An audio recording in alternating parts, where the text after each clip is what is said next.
Good to go.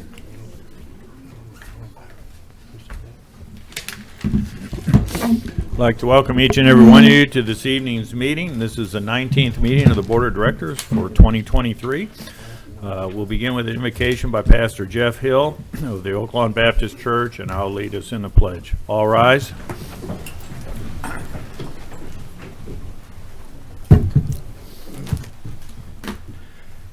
Heavenly Father, this packed room tells us that there are important things that will be taking place here tonight.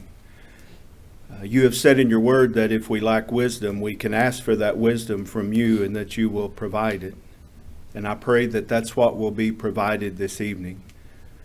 As we gather together in communities and in cities, it requires planning and preparation, and decisions have to be made. And I do pray for your wisdom so that the decisions that are made here tonight would result in the human flourishing of this city and its people. And I pray these things in Jesus' name. Amen. Amen. Please join me in the pledge. I Pledge allegiance to the flag of the United States of America and to the republic for which it stands, one nation, under God, indivisible, with liberty and justice for all.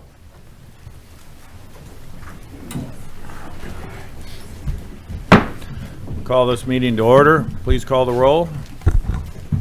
Director Aaron Holliday. Here. Director Phyllis Beard. Present. Director Marcia Dobbs-Smith. Here.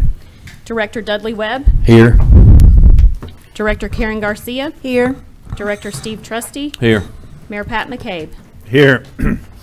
At this time, we'll consider the approval of the agenda. Are there any additions or deletions to the agenda or items to be moved from the consent agenda to new business?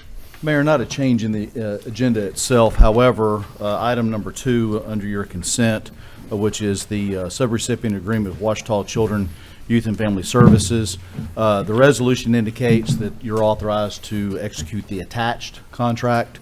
We were not able to get the final contract before tonight's meeting, and so I've got at your station a replacement resolution, R-23-125, which authorizes the city manager with the advice and consent of the city attorney to execute the agreement once it's finalized.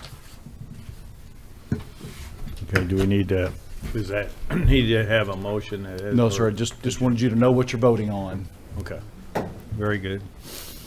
I move to approve the agenda as presented. Second. Third. We got a motion in multiple seconds. All in favor signify by saying aye. Aye. Opposed, same sign. Agenda is adopted. Approval of the minutes of the regularly scheduled meeting of October 17, 2023. Are there any additions, deletions, or corrections to the minutes as presented? Hearing none, I'll entertain a motion to approve. So moved. Director Second. Webb, seconded by Director Garcia. All in favor signify by saying aye. Aye. Opposed, same sign. Minutes are approved. Recognition of guests. You're all of our guests. All those in uniform and those who are not. So welcome. Did any directors have any special guests in the audience you wanted to recognize? Hearing none, we'll move on to the city manager's report. We do have Karen Scott who would provide a quarterly financial report, and following, what order you want to go in, Bill? She'll come up right after I finish Okay. his announcements. City manager's report. City manager Bill Burrow. Thank you, Mayor, members of the board. All City of Hot Springs administrative offices and departments, except for public safety and the airport, will be closed Friday, November 10th in observance of Veterans Day. The solid waste department, residential and commercial routes, Earth Angel Recycling, including the leaf and mulch collections, they will run as scheduled. It's a little bit different when we have a holiday that falls on a Saturday. So for those that are used to it running a day behind, keep in mind that with the Saturday holiday, they will be running as scheduled on that Friday. Intercity transit buses and paratransit services will also run as scheduled on Friday and Saturday. They'll continue to work on both of those days. Compost facility will be closed. They're already closed weekly on Fridays, but they'll also be closed on November the 11th in observance of the holiday. The fire department conducted its annual ARF training, aircraft rescue and firefighting. firefighters with the city and firefighters from MENA used a cutting-edge simulator from the Missouri State University that provided live fire exercises. This was at the airport. This hands-on experience prepares our firefighters for any challenge they may face in the line of duty. We appreciate all of those that took part in that training. We know how important that is. I want to thank the police department and those that helped with the successful Boo with the Badge trick-or-treat event on Halloween at the world-class Hot Springs Junior Academy located at 401 Emory. The community stepped up and helped make this event successful with their generous donations of candy. I've kind of kept up with the Facebook page on the Hot Springs Police Department, and it seemed like every week we had somebody stepping up with just bags and bags of candy. So it was a huge event. Saw some of the pictures. Looked like we had a lot of kids take advantage of that. So appreciate everybody that was involved in that. Cities advisory committees and commissions. We had a banquet last week. The banquet was held at the Chittum Event Center in Forest Lake Subdivision on November 2nd. The event was a huge success. We had 60 attendees from various committees and commissions. That's something that we used to do every year. And about a decade ago, we for whatever reason that particular event was no longer happening. So we were pleased to bring that back. I've heard a lot of positive comments from those that attended. So we'll be trying to do that each year to recognize those that volunteer on our commissions and committees. Also want to thank annually, at least once, maybe twice a year, we try to do something for the employees in terms of lunch. And this past week, we had barbecue lunch for city employees. It was kind of a ditto day. The day we had it planned, we had some technical difficulties with the cooker, but the following day we were able to feed, I don't know, I think we had 300 come through in the first 40 minutes. But all of those that helped with that, just want to thank them, and also want to thank those that came and partook. It was really good to see employees together, fraternizing, and just being able to take a moment away and have a nice lunch. So we appreciate all of those that took part. Want to talk about the public information and some of the things they've been working on. They've been working really hard on finding ways to keep our community informed, especially on popular topics that are taking place in the city. They recently changed the Notify Me section of the city's website. Now citizens can receive an email and text notifications regarding things like board agendas and meeting updates, city publication, board reports, the weekly snapshot that we do highlighting our employees, community alerts, job openings, map updates, press releases. It just goes on at street and road closures. It goes on and on. So anyone that is interested in having really access to everything that we push out, go to our cityhs.net, click Notify Me at the bottom, and then you can sign up for whatever topic you'd like or all of them. We had our airport director, Don Rowlett, meet today. He had a meet and greet over at the convention center. That was held from 10 to 2 p.m. today, and was able to really talk about his vision and some of the things that are happening at the airport. And really appreciate that, just having a time for anybody interested in what's happening at the airport to come and meet Don and be able to share their input. The last thing I have is really want to recognize Michelle Raymond.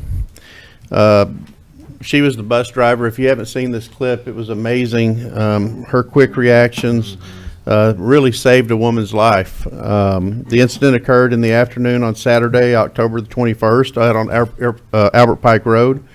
We had an unidentified motorcycle driver with a passenger. He failed to notice a line of vehicles stopped in the roadway ahead. The driver suddenly veered into the outside traffic lane, which is the lane our bus was in. This led to the passenger of the motorcycle falling off the bike and landing directly in front of the path of the oncoming bus. The unidentified motorcycle passenger was inches away from tragedy, if not for the swift actions of the bus driver. And Miss Michelle, I've seen the video several times. How she was able to stop the bus and radio for medical assistance was really almost divine intervention. It was that close. But we want to recognize Miss Michelle Raymond, and she's been with our intercity transit since February of 21. She mentioned that was the first time anything like that had happened with her. But I can tell you that It shook me up watching the video. I can't imagine being the one behind the wheel. So we want to recognize her and thank her for her quick actions, and that it definitely saved a woman's life that day. And finally, let me introduce our Finance Director, Karen Scott. She's coming up to give a quarterly financial report. Karen? Good evening, Mayor and members of the board. This will be a report on the financial statements as of September 30th, 2023. They are very much like the June 30th financial statements. Interest revenues are up across all funds. As we talked about before, we have much better returns on all monies invested at this time. The general fund revenues over expenditures are $16.18 million, mostly or partly due in part to the ARPA transfer of $6.7 million. Last year, that number was $5.2 million. Revenues in the sales tax, the Oaklawn revenues, the business licenses, and franchise fees are all up. And the fund balances are, the restricted fund balance is $11.65 million, and the unrestricted general fund balance is $11.3 million. The street fund revenues over expenditures are $5.5 million. Last year, that number was $4.6 million, so we are up about $900,000. The fund balances in the street fund, the restricted is $1.76 million, and unrestricted is $9 million. The water fund revenues over expenditures are $4 million. Last year, that was $96,000, so we are up $3.9 million over last year, and greatly in part due to interest revenues. The fund balance in the water fund is $78.1 million. The wastewater fund year-to-date revenues over expenditures is $1.6 million, and that is about $1.6 million over last year. Last year, we were about flat at this time. The fund balance in the wastewater fund is right at $53 million. The solid waste fund revenues over expenditures is $227,000, which is slightly down from last year.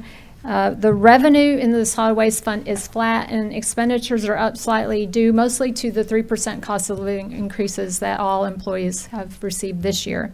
The fund balance in the solid waste fund is a little over $8 million. Any questions of Ms. Scott? Thank you. Thank you. Thank you.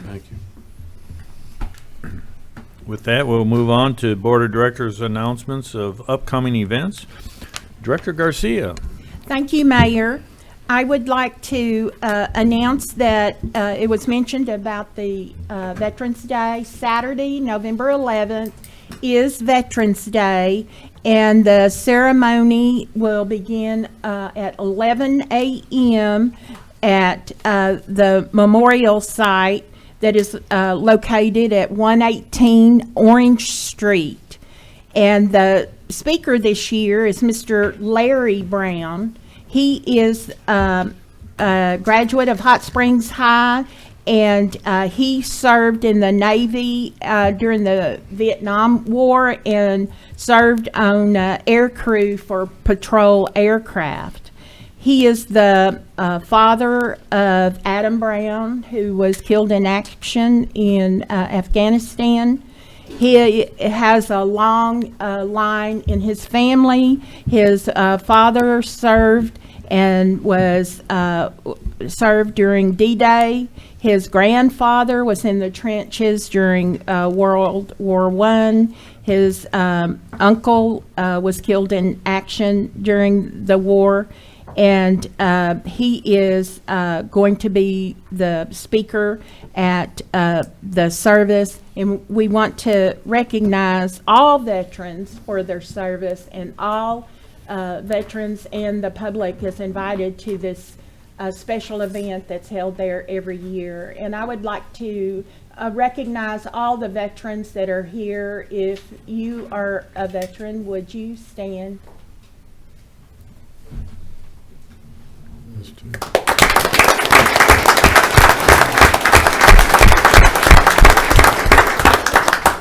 Thank you for your service, and I know all of us have family members, most likely, that have served and are veterans, and some of us have lost relatives during their time in service, and we are grateful for we recognize that freedom isn't free, that people that serve, men and women that serve, help keep our country free.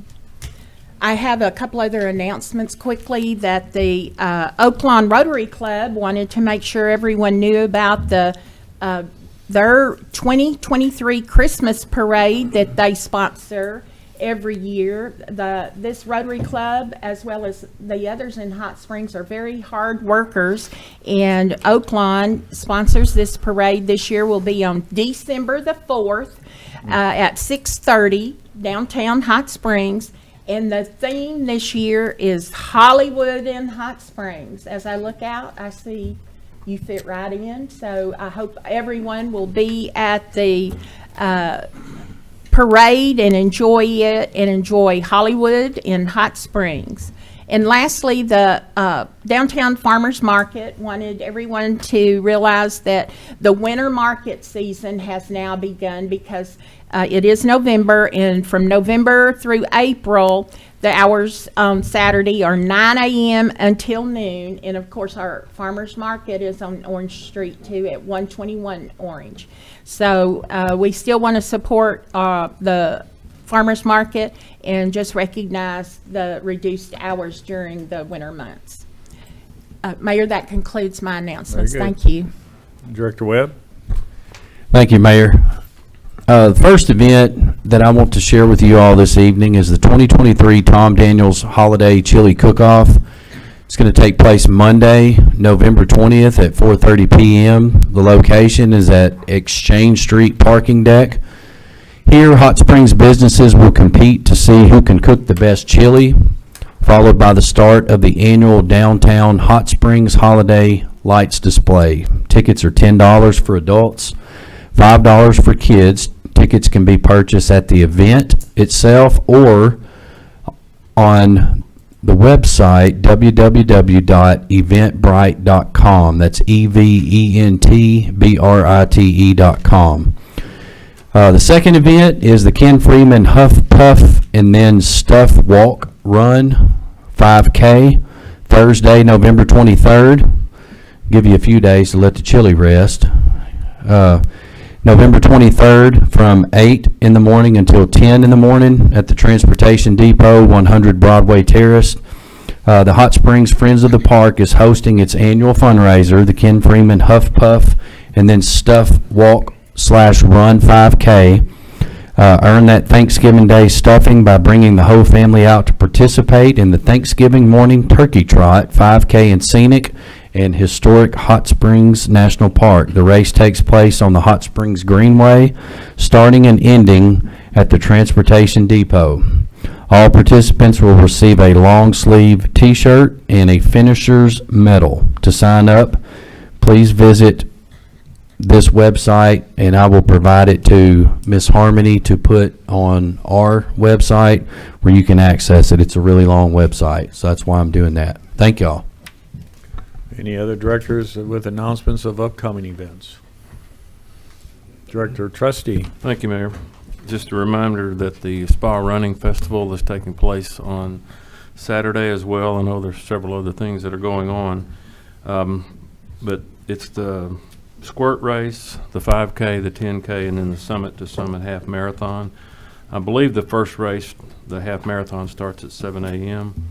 and then they stagger the start of the other races. But that is this Saturday over at 134 Convention Boulevard. Very good, thank you. Oh, and it is sold out, so you can't go register now. It sold out about 2 months early. So Wow. that's good. So are you running in it? I missed the deadline. Oh, okay. I looked to see when it was and purposefully didn't go check Yeah, it until the right. week later, so. So no. you could make the announcement That's knowing right. that you were just blocked. Very good. Well, we have a couple other announcements. At this time each year, we're required to acknowledge the meeting dates for January through June of 2024. Meeting dates both for this regular meetings and the agenda meetings that accompany that a week in advance. As we know, we talked about this, that January 2nd is a meeting date, but we won't meet on that, and therefore we won't meet on the 27th of December for the agenda meeting. So we acknowledge that we have our meeting dates scheduled, with the exception of not meeting on that January 2nd and the agenda meeting December 27th. And we also have our assistant mayor for January through June of 2024 will be none other than the city director of District 6, Steve Trusty. So he'll jump in if for some reason I'm unable to attend or go down. You will be in attendance at each meeting, Mayor, so You'll prop me up. I'll take care of it. Okay, we have a consent agenda. These are of routine nature and do not merit individual discussion. So I'll entertain a motion to approve the consent agenda as presented. So moved. Director Second. Trustee, Director Webb. We have a motion and a second. All in favor signify by saying aye. Aye. Opposed, same sign. Consent agenda is adopted. We're under new business. We have 5 items under new business. First is consider resolution R-23-187. I'll ask the city attorney to read by title. Resolution R-23-187, a resolution authorizing a contract for economic development assistance with Hot Springs Metro Partnership. That concludes your reading, Mayor. If you would entertain a motion second to adopt. Motion to adopt. So moved. Second. Director Trustee, seconded by Director Garcia. And I guess, Brian, you're going to provide the staff report. I will, Mayor. For the past several years, Hot Springs Metro Partnership has provided economic development assistance to the city of Hot Springs. The proposed contract delineates the scope of the services to be provided, and the terms by which they are to be provided can be found in Section 3 of the attached contract. For 2024, these services will include promotion of the former Majestic Hotel site, along with vetting the prospective buyers for suitable development. In addition, Hot Springs Metro Partnership will assist the city with business and recruitment development programs for the additional consideration of $12,500. The overall compensation for services is $100,000 plus the $12,500 for the recruitment. I'll be happy to answer any questions that you might have. I know that Gary Troutman is here this evening as well. Any questions of Mr. Albright? Director Webb? Thank you, Mayor. Brian, are there any revisions or additions besides the dates to the 2024 contract? Or, in other words, is the verbiage for the 24 contract similar or identical to that of the 2023 contract, with an exception of like the date windows? Yes or no substantive changes. The 2023 contract with regard to the Majestic Hotel site had some dates built in for deadlines. This agreement just takes it into the year end. Follows the actual term of the contract itself. Okay. I bring that question up because page 6, section M, does use the words offers and proposals somewhat interchangeably. Would that inquire, or would that mean that those two words have identical meanings? I can read to you what I have highlighted. In this context, it would, yes. Okay.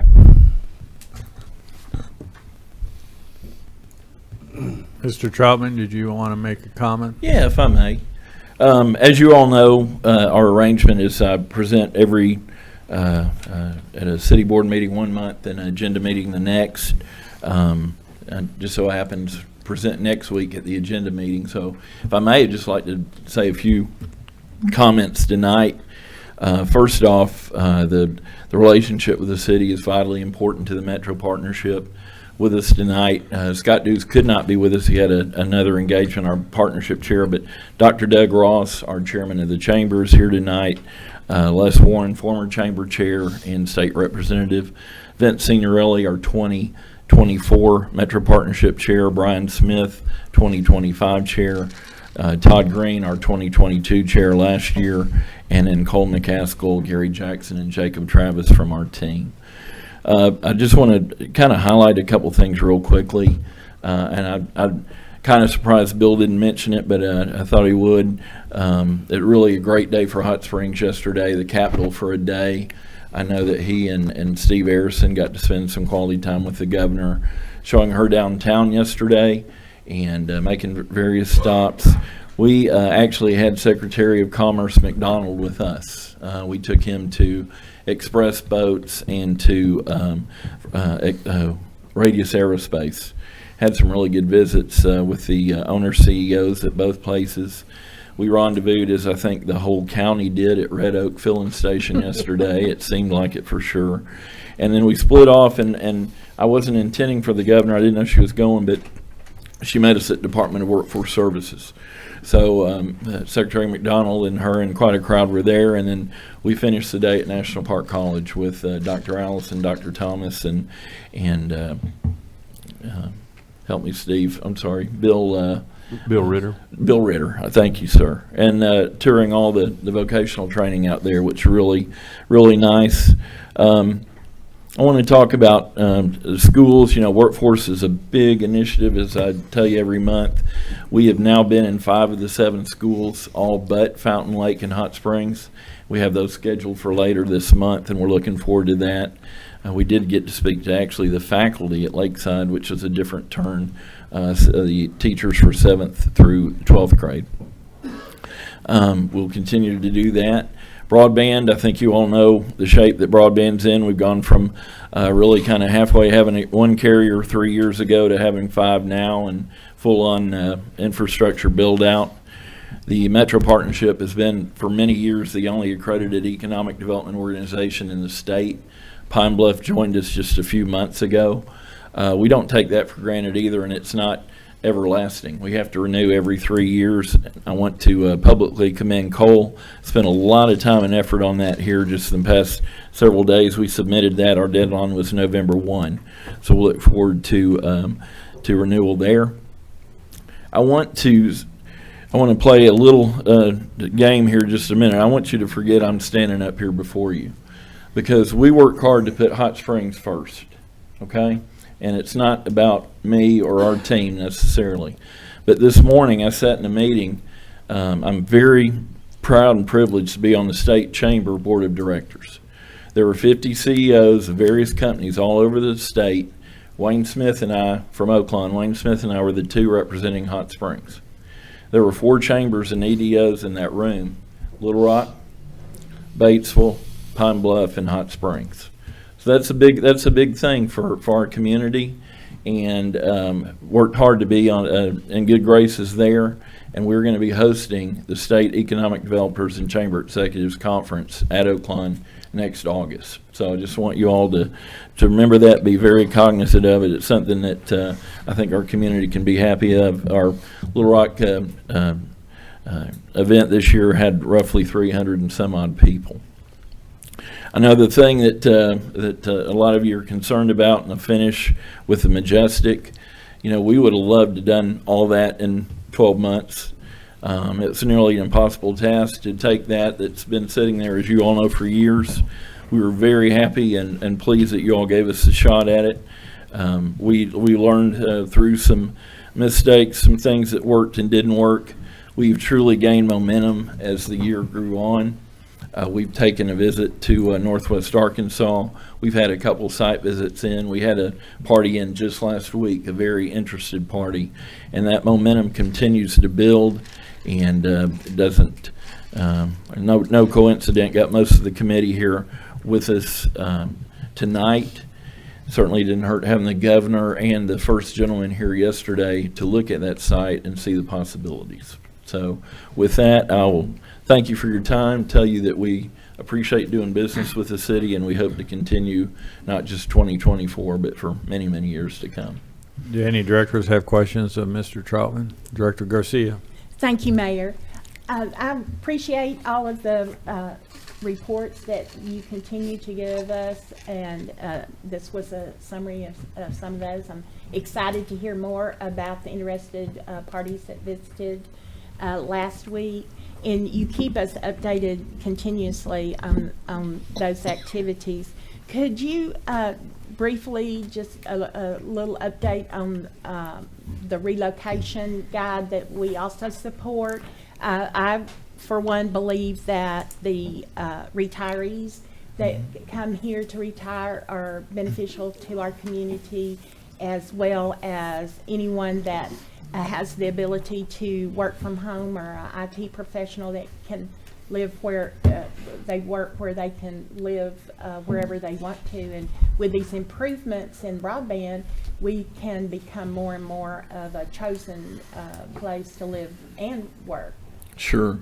And I just want to say real quick, and I want to tackle that completely, but I want to thank the mayor for attending impromptu that groundbreaking at LaCalla Estates recently, 165 new homes out off of Albright Road. We hope that we're going to see a lot more of those. We're not building 4 or 6 houses at a time, but 160, 200, et cetera, as Benton Bryant and West Conway have seen. Director Garcia, towards your point, heard you. I'm glad I made it for the agenda meeting. I didn't plan to get back in time to make that last week, but we had pulled the stats, and I want to getting ready this morning thinking about we'd talk about this tonight. I want to go back to why we got the billboards in the first place. Mm-hmm. Okay, I was a newspaper publisher. You all know that. We didn't believe in billboards, and we had a sales meeting one day. In fact, our sales director said, "What's the busiest intersection in Little Rock?" And after a lot of back and forth, we concluded that Markham and Shackelford was a pretty busy intersection. We said, "Are there billboards there?" "Oh yeah." "How many?" "I think about 6. "Name one of them." We couldn't do it. Okay, so I'm the last person that would invest in billboards. But the premise when we bought the billboards was this. And let's forget Hot Springs. Let's think Destin for a minute. We're in Destin.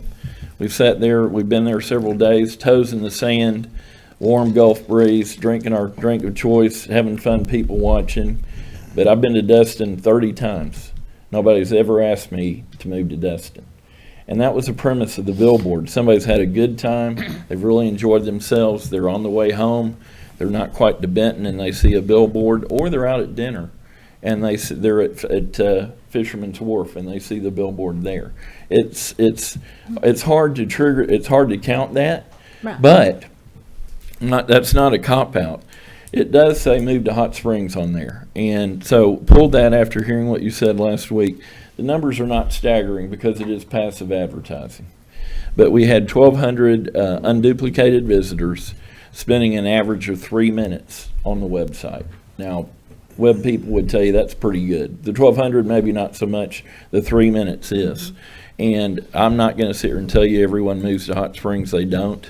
But I'm also going to tell you that the household is not individuals. You know, if it's a father, mother, whatever, potentially that could be at least 3 people or more per household. So the numbers aren't staggering, but it is truly hard to trigger. Anybody in advertising would tell you it's hard to trigger or track broadband or billboard advertising. So the kind of part that we attach to it with a website, we've got some numbers on there. They're not staggering, but they're pretty solid for somebody that just drove by. Thank you. Thank you. Any other questions of Mr. Troutman? Director Webb? Thank you, Mayor. And this may be for Brian for right now. I do have some questions for you, Mr. Gary, but this question I think is more for Brian. Would the billboards and the relocation effort, would that explain why we add the additional 12.5 to the contract? Yes, it's for business and residential recruitment. Okay. We spend, and I didn't mention it, and I meant to, I'm sorry. That part of the contract's $12,500. Our actual total is $15,000. And what we no longer have a relocation guide per se, but Jacob is with us tonight. I've asked him to start charting based on your conversation. How many people are calling us and where are they from? Now, I'm not going to lie to you. We got a lot of calls that should go to visit Hot Springs. They just assume because, the chamber in their town handles tourism that we do as well. So we get a bunch of their calls. But I've asked him to start tracking how many are calling from Keokuk, Iowa and want to move to Hot Springs. So don't have that with me tonight, but as we go on in future months and hopefully this time next year can give you a more solid count on that. Go continue, please. Yeah, thank you, Mayor. I've got a couple of questions that are in reference to the Majestic site. 10 years is what we're approaching, I believe, since the Majestic burned down. The lot still remains vacant. The city, I know, did try for a few years to solidify this Majestic site development, only to come up short.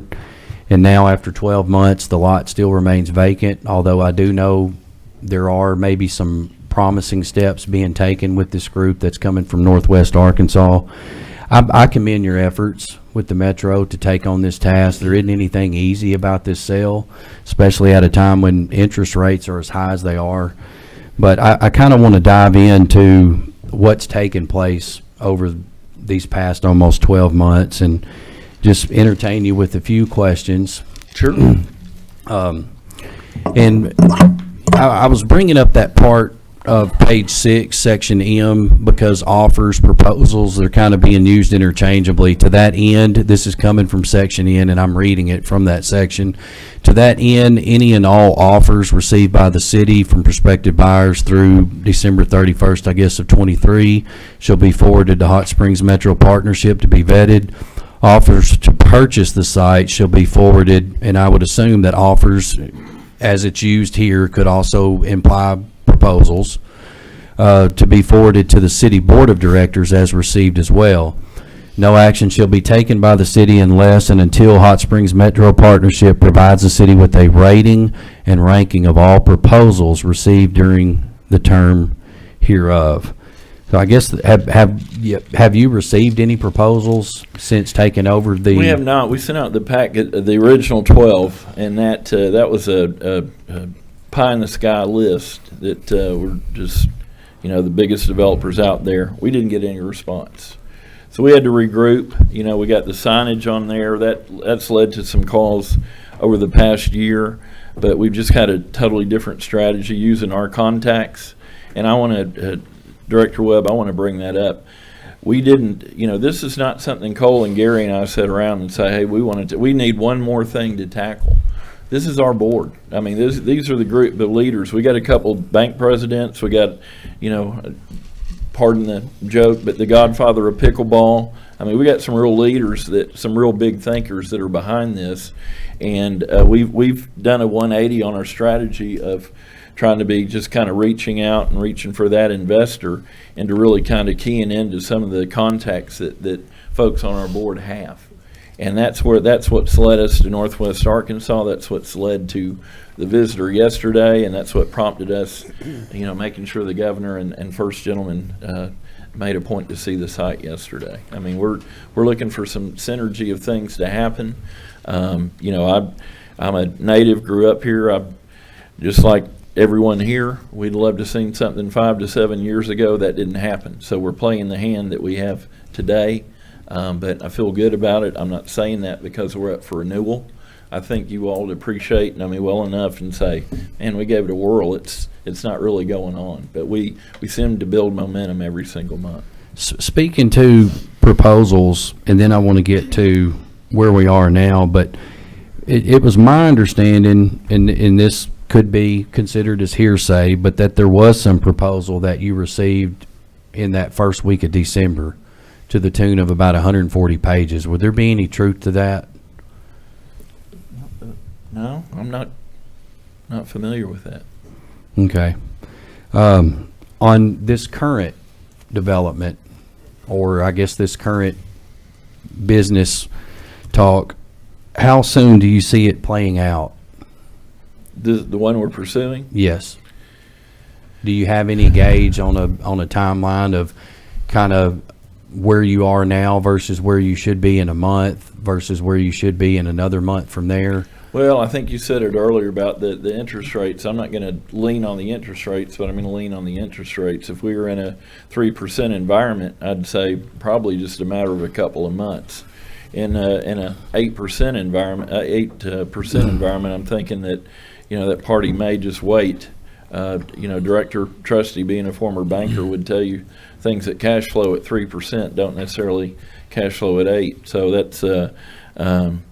that I can't speak for them in that regard. I can tell you it's not a lukewarm lead. It's somebody we feel very confident in, and we're kind of putting not all our eggs, but a lot of eggs in this basket. Have you given site control to this group? Site control? Where they have access to the property to kind of come and go as they please, to conduct surveys? They haven't requested that yet. They were just here last Wednesday. I think you were bringing this up earlier. You mentioned something about kind of doing a 180 as you were conducting this marketing for the Majestic site as a result of maybe coming up short on the front end with any responses to the 12 packets that went out. Can you share with us kind of what that 180 looks like in terms of how you've evaluated your marketing process? Like, have you discovered like strengths and weaknesses? How have you capitalized on your strengths and revised your weak areas? I don't really know that I can go into that depth. It's just, like I said, we went for 12 just pie in the sky, just ones that most all of you would know. I mean, not certainly not a Disney, but names up of that caliber that would just really, be a pleasant shock, and we got no interest there. So we just kind of we meet regularly, and we just kind of figured out in the various business leaders we have in this group that some have some very solid contacts along the way. Not everybody is, like me and lived here most of their life. They've been across the country, have made several other contacts, and we've just been pursuing those. Okay. The next question I was going to ask you was if you have any current rating or ranking of all the proposals received, but if you haven't received any proposals, then I don't guess you have any ranking or rating for us. And was your answer to that question as to receiving a proposal for December, was that a no? You haven't? One last year? Yes, the first week of December. Not that maybe a I'm- group out of Texas. Not that I'm aware of. No. 140 pages. No.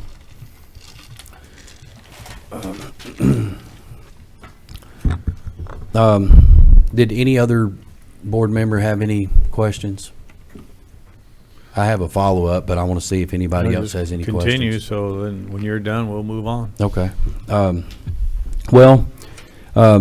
I do agree that having a third party conducting this marketing for the Majestic site is the best move for our city. I also believe that the Metro partnership may have something serious and highly beneficial in the works for our city. And I want to give the Metro that little bit of extra time. I won't hinder that progress. I want to give you that time to close the deal, to bring to Hot Springs what our city deserves, something that will further ignite our downtown to enhance economic opportunities, improve quality of life, enhance visitor experience, and respect the arts, culture, and history of Hot Springs. And that was part of the contract that was given to you about this time last year. I do think, however, that 12 months is a little too much time. And it's at this time that I want to make a motion to amend page 6 of this contract, section M, to grant a 6-month time frame to secure a suitable buyer of this property for development, which would start January 1st of 24 till June 30th of 24. And if by June 30th of 24, the Hot Springs Metro Partnership can produce a legal offer or proposal for offer, the remaining 6 months can be added to secure all development business dealings. If by June 30th of 24, no legal offers or proposals for an offer cannot be produced to the Board of Directors, then the city shall create an RFP for the Majestic development to open the door for other prospective agencies or individuals to market this development site. Bids to be received in 30 to 60 days, with the Board of Directors reviewing the bids to determine who shall receive the bid to market the Majestic site for development. In my opinion, this action will be to give others equal opportunity to provide development on a site that has been vacant, quite frankly, for too many years. It's past time to get this job done, and I ask that my fellow board directors support this motion. We have a motion to amend the appropriate paragraph from 12 months to 6 months. Is there a second? Second. We have a motion and a second. Any further discussion? Director Garcia? Thank you, Mayor. My concern would be, there are several developments in waiting in my district along Higdon Ferry. And in talking to some of those that have not broke ground or broke ground and haven't gone any further, have said they're waiting on, the interest rates are too high for their financing right now. And they are waiting for some movement there before they go forward with their plans. And so I'm not know what the crystal ball is on that. I know some of the rates have just in the past few days dropped some, and the Fed didn't raise any, and hopefully they'll start lowering it. But I don't know what that time frame is. I don't want to miss out on what could be great potential for Hot Springs because of a limitation on months. It was my understanding and that any time that we could give notice and make some amendments or changes in the in our agreements. I don't. The city attorney can, I guess, address that. But I do know with potential work that's supposed to be starting out in my district, some of it's held up because of the amount of that they wanted to finance, but they're waiting. They know what their return on investment has to be, and that current rate for that commercial development is too high. So they're on go, but they're just waiting. I mean, they've been pre-approved, but they don't want to pull the trigger because they don't want that high interest rate. I don't want us to miss out on anything that. It sounded very promising, and I was excited of the visitors last week. I don't want to put anybody in a box on that. But if we are doing this contract, we don't pay additional for the specific marketing. They do all of the economic development marketing here with this contract. And if we cut this off, and we would have to pay additional to this contract for a third party, is my understanding. Director Garcia, I couldn't agree more. I'd be standing before you tonight either way, asking for, what's on the table. But tonight I bring you, like I said, Scott Dews, I bring you Les Warren, I bring you Vince Signorelli, I bring you Todd Green and Brian Smith at zero charge. So I frankly don't see the harm in extending that 12 more months in that group. Their passion is there, I promise you, and Cole and Gary and I are trying to give them all the support that we can as far as marketing packet and any other type leads of that nature. When we elected to add this responsibility to Hot Springs Metro Partnership, there's always that startup period of time, which was a good probably 4 months or so for them to kind of get some wind in their sails, and the fact that they took an approach of targeting people rather than a shotgun approach of just throwing it out there for everybody, going to people who have been in this line of work, who have been in this size in scope of project, and to the degree that no one responded, that should really tell you what the environment is out there. And to the degree that the environment, while it's improving to some degree, it hasn't turned the corner yet. And so there is a lot of wait and see business opportunities out there that are ready to go if the environment and the horizon is more visible to them. So 6 months, if you're going to do, you can't hand tie them that way. This is a 12-month contract, and as far as Director Garcia also said, that this is for everything that they do, not just the Majestic. So we shouldn't just pick and choose or just say this whole contract's going to be up in 6 months if that one aspect of the agreement isn't fulfilled. So the 12 months is really needed in this climate, and certainly it's important for Gary and his staff to be able to go to continue to develop those relationships, even with those who have expressed an interest without knowing that there's some deadline, because he doesn't control the deadline. The investor controls the deadline. So all he can do is try to nurture it along and provide information so they can make a decision. If you have a person out there who doesn't need bank financing and, they can just move forward. But if there's any amount of financing on a sizable project, the interest rates do make a difference.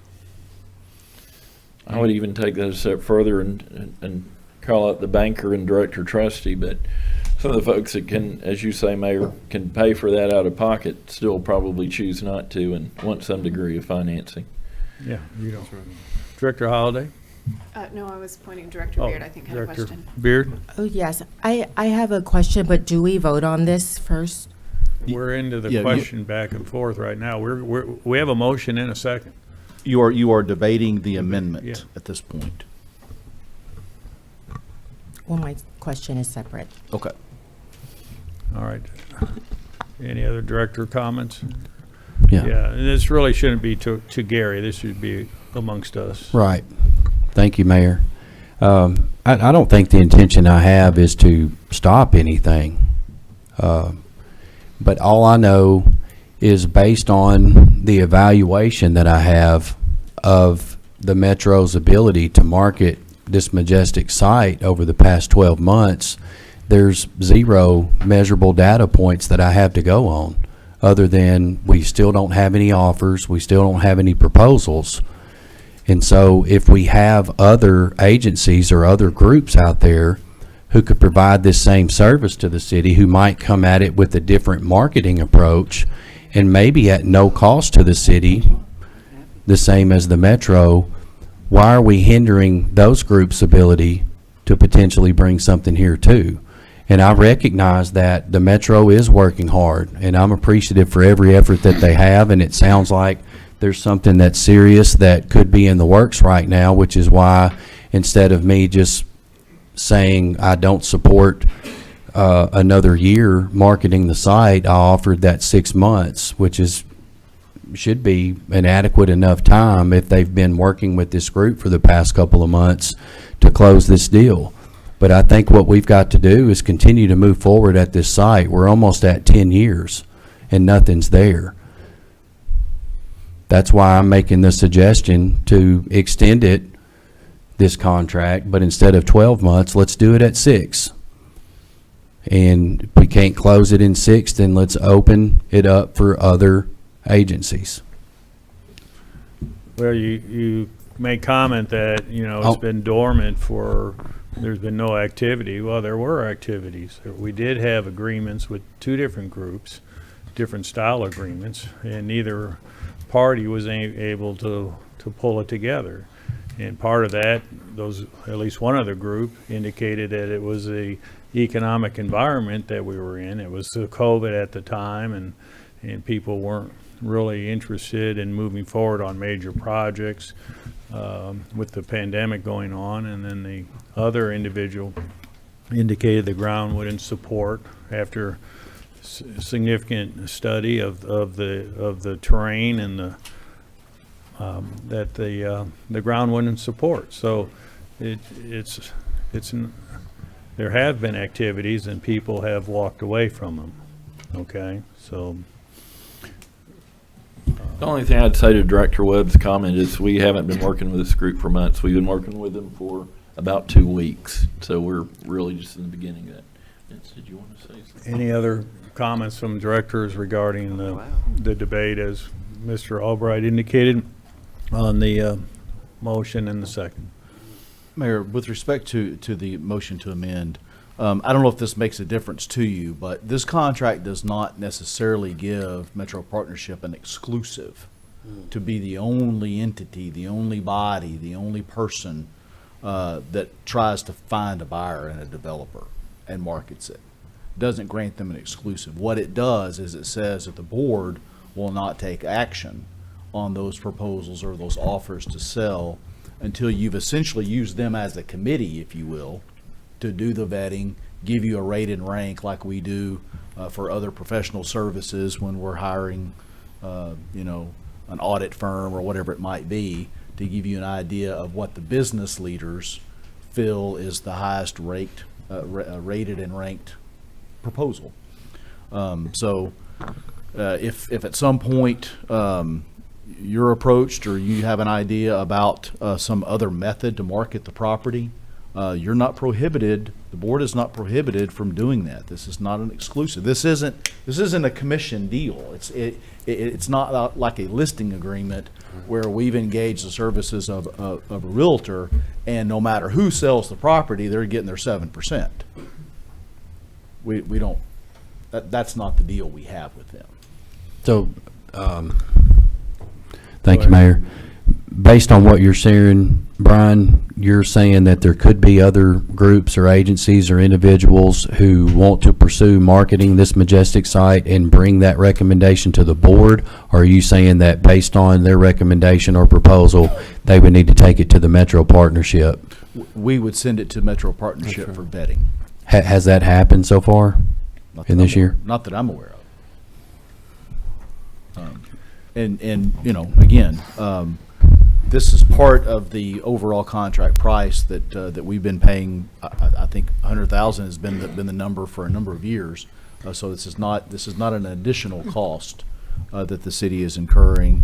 It's just an ability to have essentially business leaders act as a vetting committee for you. That information is new to me, so I do appreciate you sharing that. I do want to make clear, as far as the 6 months goes, that doesn't concern the whole contract. I'm only suggesting that the 6 months apply to that section, page 6, section M. I understood. Okay. It to be that way. Yes, sir. Mayor. Director Trustee? Thank you. I'd just like to say that I fully support renewing this contract as it's been presented to us. I look around this room and I see the committee that has been put together by the chamber, people that I have worked with in times past. I've worked along beside them. I've worked against some of those bankers that are on this committee back when I was in the business. But I respect all of them. They all bring a unique perspective to this committee. It's a broad perspective, and I just want you to know that I appreciate your efforts. I know that there are some things going on that we don't know about, but we will in time. And I trust these people, and I believe that they have the best interest of our city and our community in the guiding principles that they're working on. So, Please call the roll. This is the roll. This is on the amendment for the 6 months on the provision M of the paragraph. Director Holliday. No. Beard. Yes. Dobbs Smith. No. Webb. Aye. Garcia. No. Trustee. no. Mayor McCabe. No. Motion to amend fails. Continue discussion on the original motion. Did anybody sign up for this? Nobody signed up. Please call the roll on the motion as the original motion to approve. If I may, before you call the roll, I believe Director Beard had a question she was waiting for after the amendment. Thank you. Yeah. Thank you, Mayor. My question was about something that was in the packet, and just to take out something that you have. It says that the Metro Partnership has the experience, resources, and ability to provide additional services of developing industrial, commercial, retail, and small businesses. It also talks about retention and economic economic betterment of the city. Is there any, does any of that include District 2? Like growth and development, bringing small businesses into District 2 at all? Well, I mean, we look at the city as a whole, Director Beard, so I mean, we don't distinguish between 1, 2, or 6. I understand that you look at the city as a whole, and so do I, but when we look at growth and development, that's not on that part of town. We're not purposely leaving out any particular part of town. We welcome growth everywhere. I mean, there's certainly opportunities all over town, so we would not differentiate on that. Thank you. Director Webb? Yeah, thank you, Mayor. I just want to make clear, like, I've got all the respect for what y'all are doing for our city, for what y'all are doing for the board, for what you're doing to try to advance the Majestic.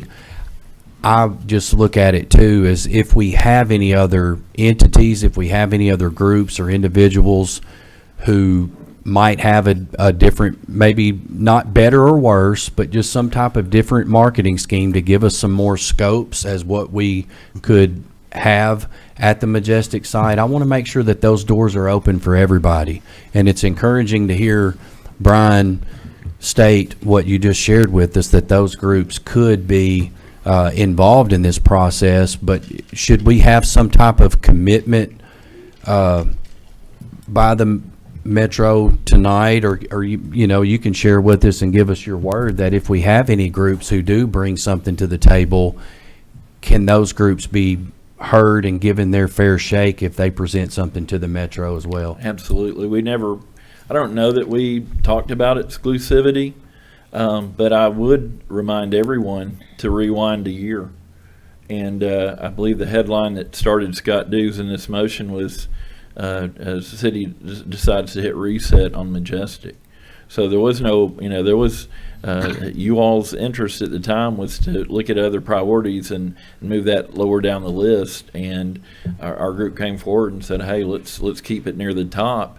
We can't promise any miracles, but we're sure going to take it and run with it. And that's just kind of where we are. And here we are a year later. I'd love to be in the 3% interest market we were a year ago. We're just not. So I think we might be having a different conversation tonight otherwise. Would anything along those lines need to be included in the amendment, Brian? The amendment failed. No, I'm saying in this contract. Would a motion need to be made to include that other parties could also be marketing this Majestic site, or would that be inferred? I think that would that language wouldn't mean anything any different than what's already there. They do not have an exclusive. They are not on a commission. They're getting the same compensation that they got the year before they agreed to help with the Majestic. We did kind of set it aside, and they did come forward and said, hey, we'll work on this for nothing.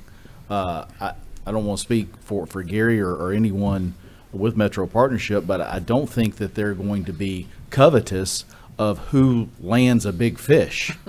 There's no extra money involved. We get paid the same either way. Right. Right. Yes, sir. Please call the roll. Director Beard. Aye. Dobbs Smith. Aye. Webb. Aye. Garcia. Aye. Trustee. Aye. Holiday. Aye. Mayor McCabe. Aye. Resolution is adopted. We'll move on to Resolution R-23-188 and ask the city attorney to read by title. Resolution R-23-188, a resolution awarding a bid to Coakley Company, Inc. for Phase 1 of the Gulf Basin Force Main Project. That concludes your reading, Mayor. If you would entertain a motion second to adopt. Motion to adopt. So moved. Director Dobbs Smith, seconded by Director Trustee, and staff report will be provided by Engineering Project Manager, Mr. Todd Pillar. Welcome. Thank you, and good evening.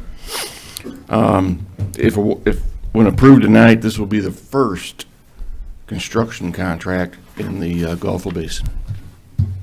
First one. We took bids on October 9th, and Coakley Company, local here in Hot Springs, was a low responsive bidder out of the 4 bids we received. And this is for the 7,000 feet long double force main, the 24-inch and the 30-inch, that are going to go from the pump station up to Chase Place. And the 24-inch schedule is 150 days to be completed. And then we gave them another 90 days to finish the 30, because we need to get the 20-inch existing force main retired. And the 24-inch will take that over. And the total base bid items for Coakley's bid was $5,718,254. And it will be funded out of the 2020 wastewater bond fund. Very good. Any questions of Mr. Pillar? I have one, Mayor. Director Trustee? Thank you, Mayor. Todd, you may have said, I heard the days for completion and then the extra 90 days. When would we anticipate starting? They're not doing any work right now, so if we approve this, how soon would they get started on this? Board approval this evening. Usually it takes a month to get the contracts, insurance, performance bonds, and payment bonds all put together. Okay. So I would say notice to proceed would be sometime early December. Okay, So they ought to be done by May. that'd be great. Yep. We're hoping before the rainy season. Right. Okay. Thank you. You're welcome. Any further questions of Mr. Pillar? Thank you. Did we have anybody sign up? No, sir. Any discussion amongst directors? Hearing none, please call the roll. Director Dobbs Smith, Aye. Webb, Aye. Garcia, Aye. Trustee, Aye. Holliday, Aye. Beard, Aye. Mayor McCabe. Aye. Resolution's adopted. Moving on to Resolution R-23-189, and I ask City Attorney to read by title. Resolution R-23-188, a resolution, I'm sorry, Mayor, I'm on the wrong page here. Resolution R-23-189, a resolution approving a purchase of a Lenco Bearcat Armored Tactical Rescue Vehicle pursuant to Arkansas Code annotated Section 14-58-10420, authorizing a budget adjustment and for other purposes. That concludes your reading. If you would entertain a motion second to adopt. Motion to adopt? So moved. Director Dobbs Smith, seconded by Second. Director Webb. And our staff report will be provided by our police chief, Mr. Billy Harvington. Welcome. Thank you, sir. Mayor, members of the board. In the last 5 years, the Hot Springs Police Department has responded to over 60 incidents that required the use of tactical officers and/or crisis negotiators. There were 4 cases in the last 8 years in which suspects fired shots while officers were on scene. This demonstrates the need for ballistically protected vehicles when responding to these critical incidents. The Hot Springs Police Department is requesting to purchase a Lenco Bearcat armored rescue vehicle. This vehicle would serve as a primary response vehicle for all SWAT operations, but could also serve as a general rescue vehicle for other critical incidents as needed. The Bearcat is a purpose-built tactical operations vehicle intended for use in an urban environment. The exterior walls and windows are capable of stopping a .50 caliber round and can withstand multiple hits. It can carry up to 12 fully dressed out tactical officers. The vehicle is built upon a Ford chassis with a Ford driveline and engine, thus making it serviceable with common Ford parts. The vehicle as spec'd is a 4-wheel drive with an armored 40-gallon fuel tank, blast-resistant floor, roof hatch with skid-resistant roof, high-capacity rear air conditioning system, and will be pre-installed with emergency lighting, siren, PA systems, and other law enforcement-specific equipment. It will also be prepped for the Draco gas delivery system, which will be requested for purchase in a separate resolution. If approved for purchase, the Bearcat would replace a 2002 Ford Excursion with over 134,000 miles that offers no ballistic protection nor any specific law enforcement features other than some minor retrofits installed by city employees. This purchase was previously identified by the Board of Directors as a priority project on a list of unfunded capital proposals. Lenco offers several cooperative purchasing contract options to include the Iowa State contract noted in your resolution. The financial impact of this purchase would be $246,020, and the use of American Rescue Plan Act grant funds can be used for this purpose. You are provided with the COA in your packet. This would be a, as noted in the resolution, this would be a transfer of funds as well. I would be happy to answer any questions that you might have. Any questions of Chief Harvington? No Mayor, questions? I would like to recognize all of those that are here from the SWAT unit and our police department. If you guys could stand up, we want to thank you.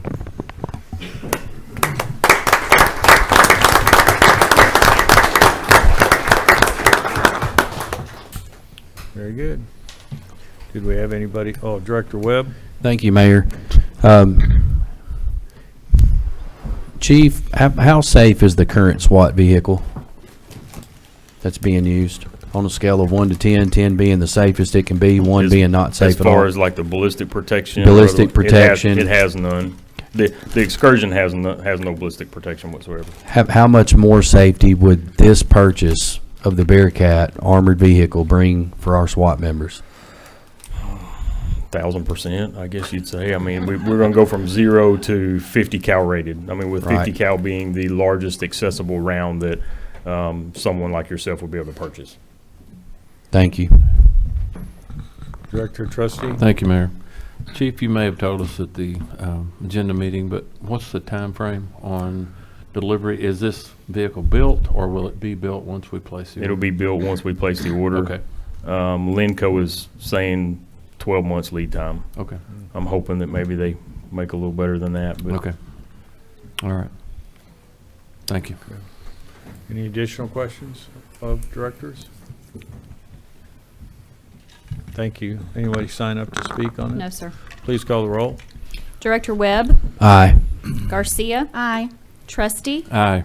Holliday, Aye. Beard, Aye. Dobbs Smith, Aye. Mayor McCabe. Aye. Resolution's adopted. Our next resolution is R-23-190 and asks the city attorney to read by title. Resolution R-23-190, a resolution approving the purchase of a Draco gas delivery and breaching system equipment for the Bearcat from J&N Tactical, Inc., pursuant to Arkansas Code Annotated, Section 1458-10420, authorizing a budget adjustment and for other purposes. That concludes your reading, Mayor. If you would entertain a motion second to adopt. Motion to approve. Director Trustee, seconded by Director Webb. And again, our staff report will be provided by Police Chief Billy Harvington. thank you, sir. The Hot Springs Police Department is requesting to purchase a Draco gas delivery and breaching system as an equipment add-on to accompany the purchase of the Lenco Bearcat Tactical Rescue Vehicle. The use of CS gas is integral in the peaceful resolution of many tactical police operations. By introducing CS gas, or what's often referred to as tear gas, into a structure, many barricaded, wounded individuals can be taken into police custody safely without further tactical intervention strategies, lessening the danger for the suspects, the officers, and innocent bystanders. The Draco gas delivery and breaching system would be used in concert with the Lenco Bearcat. It would allow officers to breach doors, windows, or even walls of structures or vehicles and remotely introduce CS gas or smoke in an attempt to peacefully resolve critical incidents. The Draco is the only forced air gas delivery system available on the market today and uses multiple fans to force the CS gas out of the delivery chamber and into its intended area. It can also be used without the introduction of gas to breach doors, windows, or walls in order to prepare a breach point for SWAT officers or to assist with the evacuation of persons from inside of a structure. J&N Tactical is the designer, manufacturer, and sole source supplier of the Draco system. The owner of J&N Tactical is a former police officer and SWAT operator who designed this product based upon a need that he observed while performing tactical operations himself. He worked in concert with Lenco to develop a prep package option for the Bearcat so that the Draco may be attached directly to the breaching arm of the vehicle and operated remotely from inside. Also, source documentation is provided in your packet. The financial impact of this purchase is $24,125, and the Restricted American Rescue Plan Act funds can be used for this purpose. COA is also provided, and this would also be a transfer of funds, which is noted in your resolution as well. I'd be happy to answer any questions. Any questions of Chief on this resolution? Hearing none, anyone sign up to speak on this? No, sir. Any discussion amongst directors? Please call the roll. Director Garcia. Aye.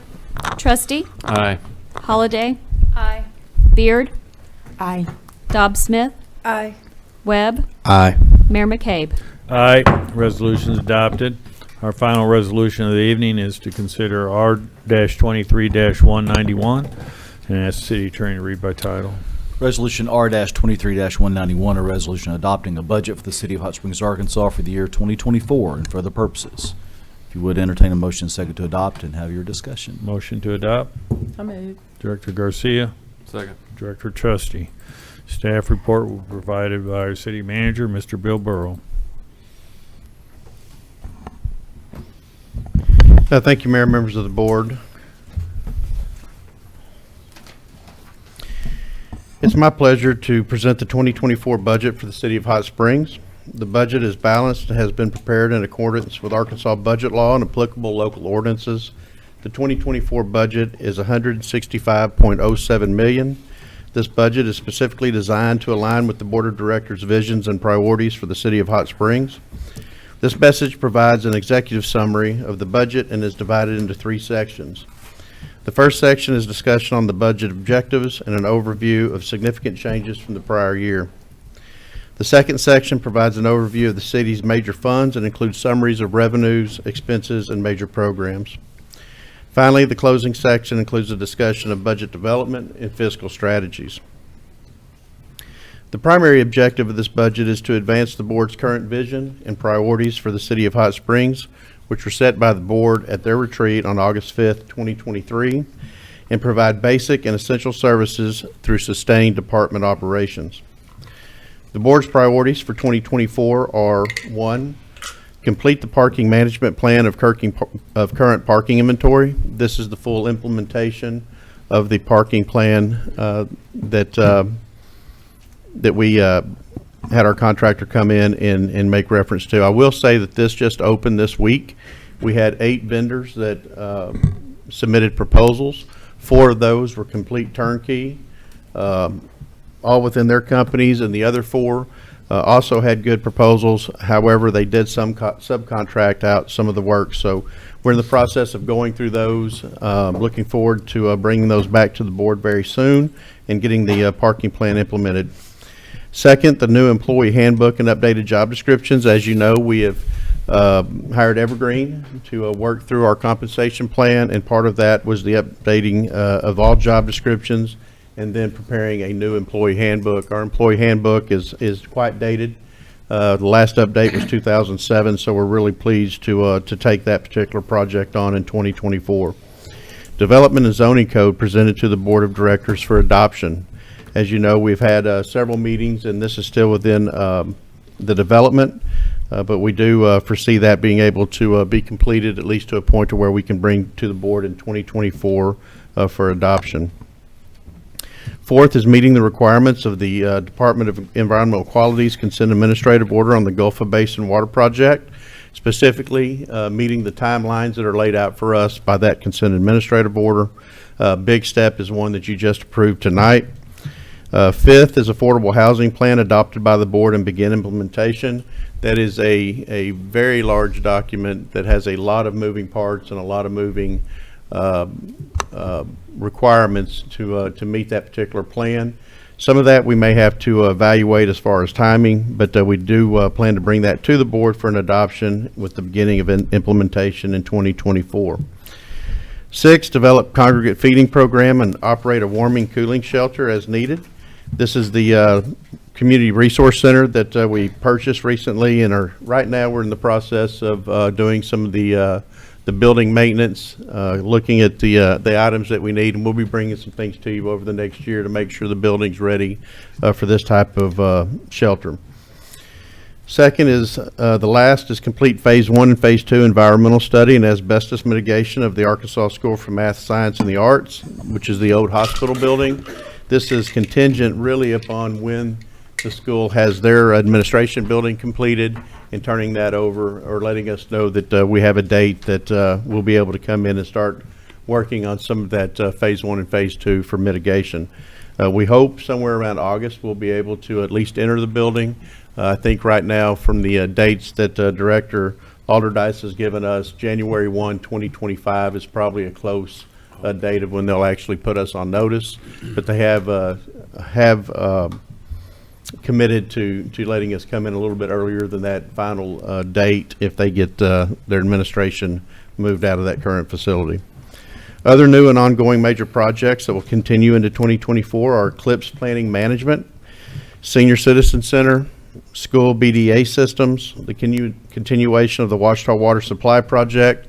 I want to thank those that were able to go to the site today. It is truly a massive undertaking that we have going on.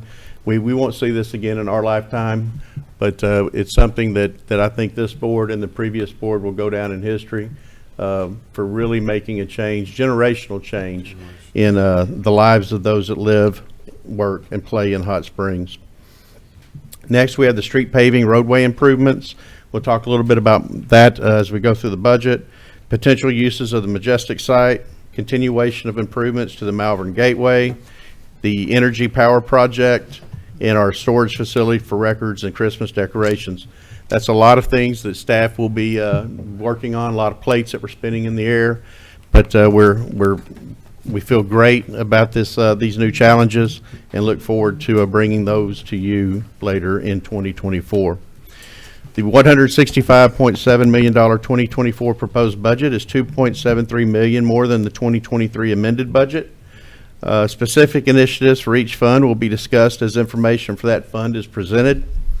Other factors that impact the 2023 budget are a 4% projected increase in sales tax revenues and a 7% increase in Oaklawn revenues, as well as increases in the water, wastewater, and solid waste billing rates in accordance with rate ordinances that were previously adopted, as well as funding for the implementation and recommendations for the salary increases resulting from the compensation study. The total general fund revenue is $36.7 million. The majority of revenue is again from the 1% sales tax. Sales tax revenue increased 7.07% in 2019, 4.91 in 2020, 14.6 in 21, 7.4 in 22, and as of August 2023 has increased 6.29%. The 2024 budget is based on a projected increase of 4%. Sales tax growth has been extremely erratic over the last 5 years. Our sales growth actually went up during the pandemic, and the growth has continued since 21 and 2022. We have seen steady economic growth in Hot Springs in 2023, but there is not enough data to know if it is sustainable, and we elected to use a very conservative growth estimate of 4%. Our sales tax revenues are budgeted at $19 million for 2024. In 2021, Oaklawn revenues were lower than the projected increase that we budgeted, so we reduced the 22 and 23 revenue estimates from Oaklawn. Through September of 2023, Oaklawn revenues are up 8.25%, so we are forecasting a 7% increase in the 2024 budget. Other revenues expected to increase are administrative fees, alcohol permit and taxes, and occupational licenses. The total expenditure budget for the general fund is $36.67 million and is summarized somewhat below in the document. Transfer to funds are 58% of the general fund's expenditures. Of the remaining amount after the transfers, the majority is personnel expenditures. For the proposed 2024 general fund budget, revenues exceed expenditures by approximately $706,500. Most of the department budgets have increased slightly due to pay adjustments. There is, however, a reduction in personnel expenses across city departments. This is due to the reduction in the health insurance expense in the form of the premium holidays for the 2 months out of the 12 in 2024. A few have larger increases or decreases in their total budget, and we'll explain those below. In addition to the 2 holiday months, we've also taken in the wellness fund, we've taken away the $20 match or the $20 that the employees pay for their premiums. Finance, most of the increase in finance to that fund is the new grants writer position. This is a grants writer and administrator position, one that I believe will pay for itself as we continue to apply for grants throughout the all of the departments. City clerk's budget includes increases for various software applications and digitizing historical records. Planning and development has increased due to appropriations for the startup cost of a land bank. This program is one that we've been trying to work into our budget for quite some time. We've got $60,000 in the budget for a land bank program, and this is primarily to hire, with the help of our city attorney, an outside attorney to help us manage and set up a land bank program, as well as digitizing historical records. We have a huge, at least 10 years worth of records downstairs that we need to digitize, and we've got money budgeted in the planning department to do that in conjunction with the city clerk's budget for the ones we have in the vault. Parks and Trails, the personnel budget has increased over the 2023 budget due to the addition of one mower position and one landscape maintenance coordinator position, and temporary positions, and those costs will be eliminated. We currently have some temporary positions budgeted in Parks and Trails. We'll no longer have those as we make this change to the landscape maintenance coordinator and adding the mower. Public Works, this budget includes funds for an elevator upgrade at 324 Malvern, equipment for the urban forestry, and the operations and maintenance expenses of the recently purchased Community Resource Center. The capital budget for the general fund is $1.2 million, of which $456,000 will be financed under a 5-year loan. District court funds, there are 3 district court funds. The main fund is the operating fund for district court. The majority of these costs are split 50-50 with Garland County. The city will contribute approximately $635,000 for the operation of district court in 2024. There are 2 other funds associated with district court: the district court probationary fund, which is previously funded by a designated fine and used to administer probation activities. If you recall, in 2018, the court elected to outsource those activities. However, in October of 22, that contract with a third party was terminated and probation activities were brought back in-house. The District Court Automation Fund is a fund which is also funded by a designated fine and is used for expenditures related just to automation of the court. The total 2024 expenditure budget for these funds is $1.4 million. The Police Fund. The 2024 police revenue budget is $19.2 million, a $2.42 million increase from 2023 adopted revenues. This includes a 4% increase in the sales tax.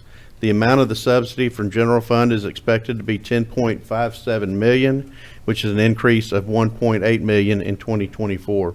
As you know, we've always had a subsidy for the police fund in the amount of $4.8 million. However, we have an additional dependency from that department of $5.76 million, which makes up that $10.57 million that we transfer out of the general fund into the police fund. The majority of increases in personnel. It also reflects the mandated step increases. The supplies and services budget have some increases due to inflation impacts. The capital budget for police is $666,866, with $656,000 of that being financed in a 5-year loan. I will say that $583,000 of that is in replacement vehicles. As you know, that is a large line item that we have every year as we replace those vehicles. Moving into the fire fund, the 2024 revenue budget is $13.87 million, a $1.22 million increase from 2023 adopted revenue budget. The budget includes a 4% increase in sales tax. Other revenue sources remain consistent with the prior years. The amount of subsidy from the general fund is expected to be $7.9 million, which is an increase of about $782,000 in 2024. And same with this fund, we've primarily always had that 3.6 dependency. Currently, the additional dependency for that department has moved to $4.3 million for a total of $7.9 million in those transfers out of the general fund. The 2024 expenditure budget is also 13.87 million, both with police and fire. Revenues and expenditures are net based on that allocation that we moved from the general fund. Personnel is a huge expense for this department as well. The majority of the expenditures is personnel cost, and they are about $10 million budgeted for 2024. The increase in personnel expenses reflects the mandated step increases and a 7.5% across-the-board increase in pay for all fire department employees. The remainder of the budget is routine with very few increases over 2023. The capital budget for fire is a little over 1.3 million, with $1 million of that being financed under a 5-year loan. Something to recognize here, and something I'm very proud of. I don't think we've seen this kind of a run in many, many years. But if you recall, I believe it was in 2021, we were able to fund the aerial truck, which was about $2.3 million. In 22, we had a pumper truck. In 23, a pumper truck. And again, in 24, we have $875,000 budgeted for an additional pumper truck, as well as a new fire training building out at the training grounds. Really proud of the board in past years, being able to replace a lot of our fire equipment. We've got some of the best equipment in the state. Next, we'll talk about the jail maintenance tax fund and jail expenses. The jail maintenance tax fund accounts for the 3/8 cent tax paid to Garland County for prisoner housing. It is estimated this tax will produce 3.95, right at 4 million in 2024, which will all be paid directly to Garland County for the housing of the city's prisoners. There is a prisoner expense fine fund. This fund accounts for certain collected funds that are designated to be used for prisoner-related expenditures. The 24 expenditure budget for that is $111,000, which is just a slight increase over 2023. Street fund, street highway tax fund, and Our Roads Now. Revenue, the combined revenue for these three funds is approximately a little over 14 million, and mainly comes from state turnback, the new sales tax revenues from the Our Roads Now fund, and the general fund transfer. Street fund turnback will remain the same for 2024. Street paving will be funded by the remaining funds from the Pave It Forward program, as well as Our Roads Now revenues. As you know, Pave It Forward is one that has expired. We did have some final funds coming in from that we've moved into the paving funds. I do want to say that we have a special fund that we developed when we started receiving Our Roads Now funds to make sure that we account for those in a separate fund and be able to show and be transparent in our commitment to use every dollar on repair of roads, sidewalks, and bridges. The 2024 expenditure budget is $12.04 million. The majority of expenditures for this fund are for services and supplies. One of the priorities for 21 was an increased focus on street paving. The street paving budget was doubled to $1.65 million in 2021 and was budgeted again in 2022. We had $4.6 million budgeted in 2023, and we have $6.6 million budgeted for street paving in 2024. As always, this fund includes the cost of operating street lights. This fund, part of what we have in our street fund is all of the street maintenance that we have. Our street lights go into this fund. They run about $540,000 a year, whether they burn or not. So we're working very close with Entergy, and I will say that the person that's handling our account and has been for the last quarter or so has been extremely responsive when it comes to making sure that those lists of street lights that are out are getting repaired. So we appreciate all the work that they're doing. The total capital for the street fund is $857,000, with the entire amount being financed under the 5-year loan. A couple of big item purchases there is a vacuum backhaul truck. It's about $500,000. Asphalt patch truck is $350,000, and then bridge improvements, we have $100,000 in there, which we use for a 90-10 match with RDOT. Every bridge we have is somewhere around $1 million to replace. So we always put in $100,000, hoping that we'll get a grant, that 90-10 grant, and be able to take care of one of our other bridges. And we've been very successful with that over the past several years. I know our Deputy City Manager, McFade, has worked very close with RDOT on those projects. Intercity Transit Fund. The Intercity Transit Fund is balanced with projected revenues and expenditures of $1.98 million. The two main revenue sources are a grant from the Federal Transit Authority and a subsidy from the General Fund. The 2024 federal grant budget is $885,000, and the General Fund subsidy is $739,000 and some change. Again, personnel is really the largest expense here, as well as services and supplies. The majority of services and supplies are fuel to take care of our bus and bus repairs. A purchase of scheduling software is also budgeted in 2024. We have a very archaic way of scheduling, so we're bringing in some technology and have a software program for that. That's about $115,000. However, 80% of that is going to be reimbursed, $92,000 through a federal grant. Parking fees will produce around $95,000 in revenue for 2024. In addition, a general fund transfer of $341,000 will be needed to balance this fund. The 2024 expense budget is $436,000. The majority of parking expenses is depreciation on the parking deck, so those aren't real cash dollars, that's depreciation. Personnel expense is for a full-time employee that collects from the meters and will assist with the planned implementation of the new parking solution to manage our parking inventory. Right now, we have a part-time person that takes care of the meters, and as we start moving into our implementation of the parking program, we'll need a full-time employee that'll be helping us manage that. No revenue or expenses associated with those changes are in the current budget, but as we move through that, I do think we'll see an amendment to those revenues. Stormwater Fund, the revenue budget for 2024 is $1.6 million, the same amount as 2023 budget due to customer growth. There are really no increases for 2024. Revenues will continue to make improvements in our stormwater infrastructure. That is a utility fund, and all funds that are collected for stormwater are accounted in that particular fund and are only used for stormwater projects. Stormwater Fund continues to provide many programs which protect our water supply.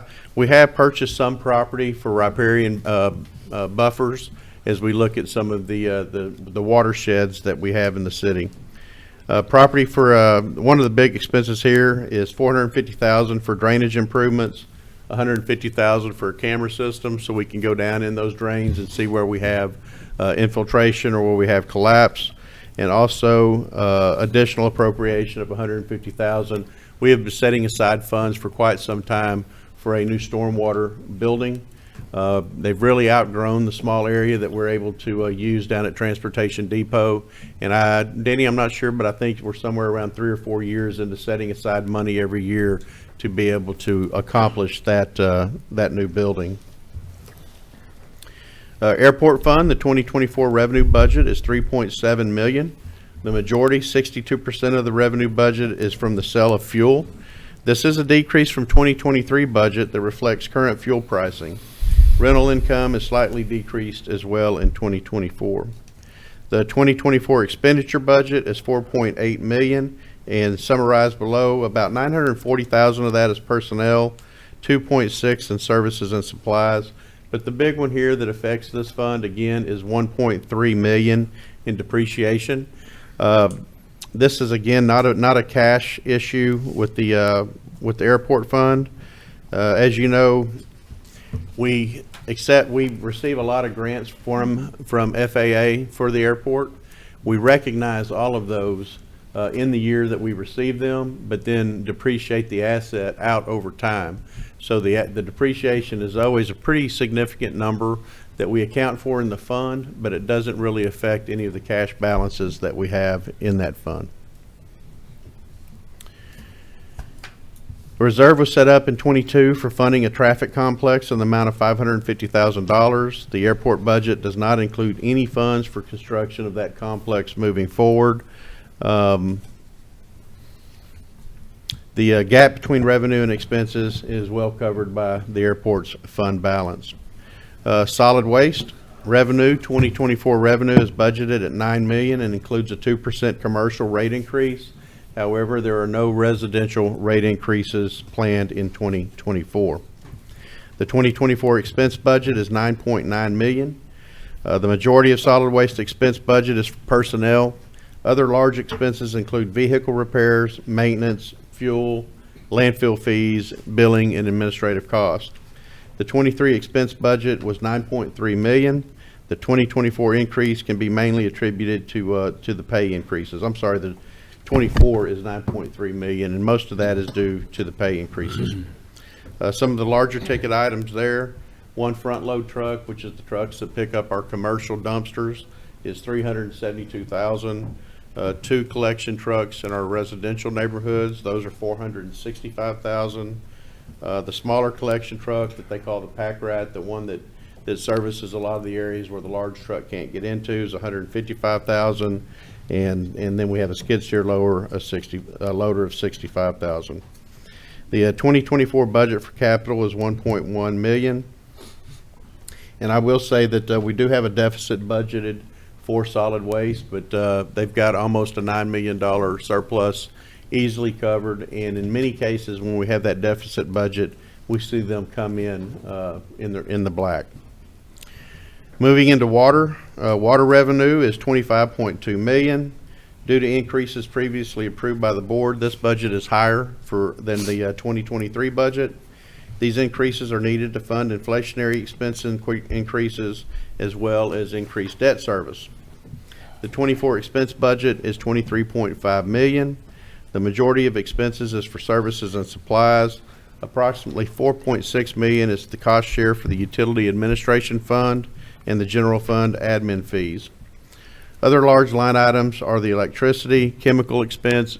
As you've heard us talk about in some of the meetings this year, chemicals are a very big part of any water and wastewater plant. All of the chemicals that we are using this year have gone up about 40%, so that has affected the services and supply lines. Other large items are the electricity. I mentioned that. Street cuts for distribution.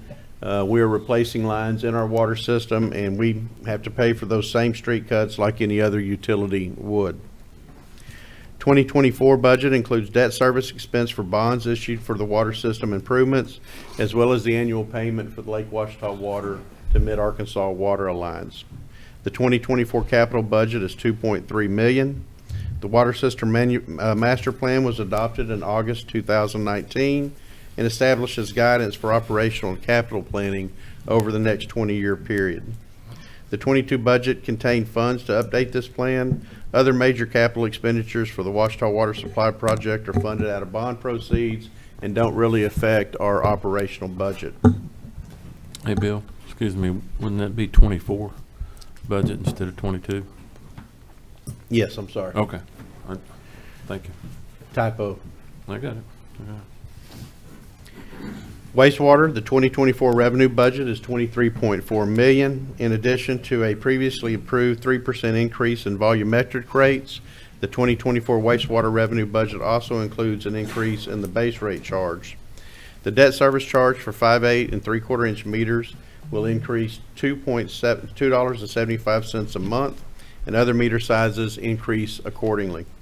These increases account for the increase in the 2024 revenue over 2023, the rate increase to cover the debt service, and new debt that is needed for the improvements that we just mentioned tonight in Gulfa. The 2024 expense budget is $23.3 million. Personnel expenses have increased due to the pay increase that we had talked about.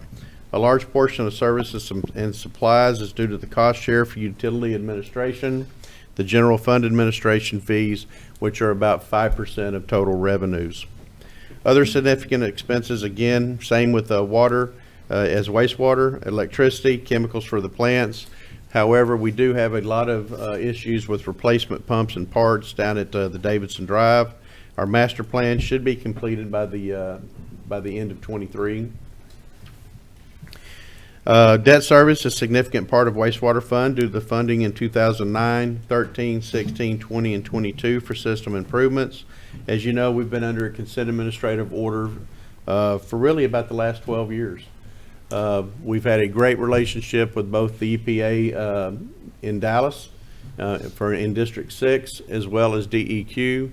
In this particular system, we spent about $110 million in the last 12 years, and we've got $67 million planned as we move forward with the rest of the consent administrative order in that Gulf Basin. Major capital plan for 2024 include collection line replacements and sewer main improvements. We've got about $1 million in both water and wastewater for just our normal lines in our distribution and in our collection system. They're outside of the consent administrative order. Employee Wellness Fund. The Employee Wellness Fund has performed well since rate increases were implemented and a new third-party administrator and network were implemented in 2017. At the end of 16, and I can remember these months very well, the fund had a negative fund balance. At the end of 22, proud to say that we had an $8.6 million fund balance and anticipate over $9 million for 2023. For 2024, $4.42 million in revenue with expenses of $5.4 have been budgeted. This deficit is a planned deficit, and that comes from the 2 holidays that we'll have in the premiums, as well as no longer having the employee participate in the in funding their insurance. Quickly talk about the Fleet Fund. Fleet Fund is an internal service fund. Its mission is to maintain the city's fleet and is funded by charging each department based on the amount of usage that they have. Revenue collected from departments is equal to the expenses. It's another one of those that balances out at the end of the year. For 2024, the expenditure budget is $1.2 million. $3.5 million, I'm sorry. Another big expense here is personnel. A little over $1 million of that 1.2 is all employee. It's all mechanics. Utility admin. Utility billing administration is an internal service fund and mainly serves the water and wastewater fund. For utility admin, these are things that support both of those, such as the administrative staff, anything that we have that services both. We also have utility billing services, and they also pick up a portion of solid waste and stormwater. So utility billing is funded through utility admin, and all of those charges go back to water, wastewater, stormwater, and solid waste. The 2024 expense budget for utility admin is $6.6 million. This also has our meter group. So the meters, as you know, our wastewater is charged based on a percentage of the water usage. So all of our meters that are out there support both water and wastewater. That's really a big ticket for utility administration. The development of the city's budget takes several months and hundreds of hours of staff time. For this year, each department was instructed to develop a conservative budget focused on the board's objectives. Once the departments had completed their budgets, meetings were held with the city manager, deputy city managers, finance director, human resource director to review each budget. After reviews and changes by this group, the budget was reviewed by myself for further adjustments, and then this recommendation to the board. The City of Hot Springs budget is balanced and is fiscally responsible for the service demands currently experienced by the city. In some cases, it is balanced using fund balance from prior year, a practice consistent with standard accounting practices when budgetary demands fluctuate significantly from year to year. However, neither this year nor 2023 required any fund balance to budget. Very proud of that. If you've been on this board very long, you know when we used to have to budget deficit budgets for the total city. We never had a deficit budget. We always came in ahead. But still, when you're budgeting deficit, it's hard to look at that and not have some explaining to do. For the general fund, the city has historically approved a budget that required fund balance far beyond what was subsequently needed. There's a chart, if you look at that, we have in 19 and 20, we had deficit budgets. However, we came in at 2.4 and 4 million to the black. 2024 and 2023, I should say, we budgeted 212,000. We are going to come in somewhere around 4.2 million is what our projected is. This actual fund balance is projected to be 23.9 million at the end of 23. 2024, we are budgeting a $706,000 positive balance budget change for the fund balance, and coming in about 24.6 million. A lot of that has to also do with the ARPA funds that we received and how we're utilizing those. The required general fund balance per board policy is 16.5% of annual operating expenses. This equates to around 5.9 million using the 2024 budget numbers. The estimated ending fund balance for 24 is 24.6. So you will see that we are well ahead of what the board's 16.5% fund balance dictates. Budget for enterprise funds, parking, stormwater, airport, water, wastewater may require a small amount of fund balance. These decisions are based on the fund balance availability and the cash flow required by the fund. I will say on wastewater, that is the one fund that we look very good from a fund balance standpoint, but from a cash standpoint, it's one we got to watch really close, and we'll do that by managing how we come in with the capital projects. We want to make sure that even though we've got a good fund balance, that we don't overextend on our cash balance. So that's one that we'll be watching very closely. All other funds are in very, very good shape. And wastewater's in good shape, just one we need to keep an eye on.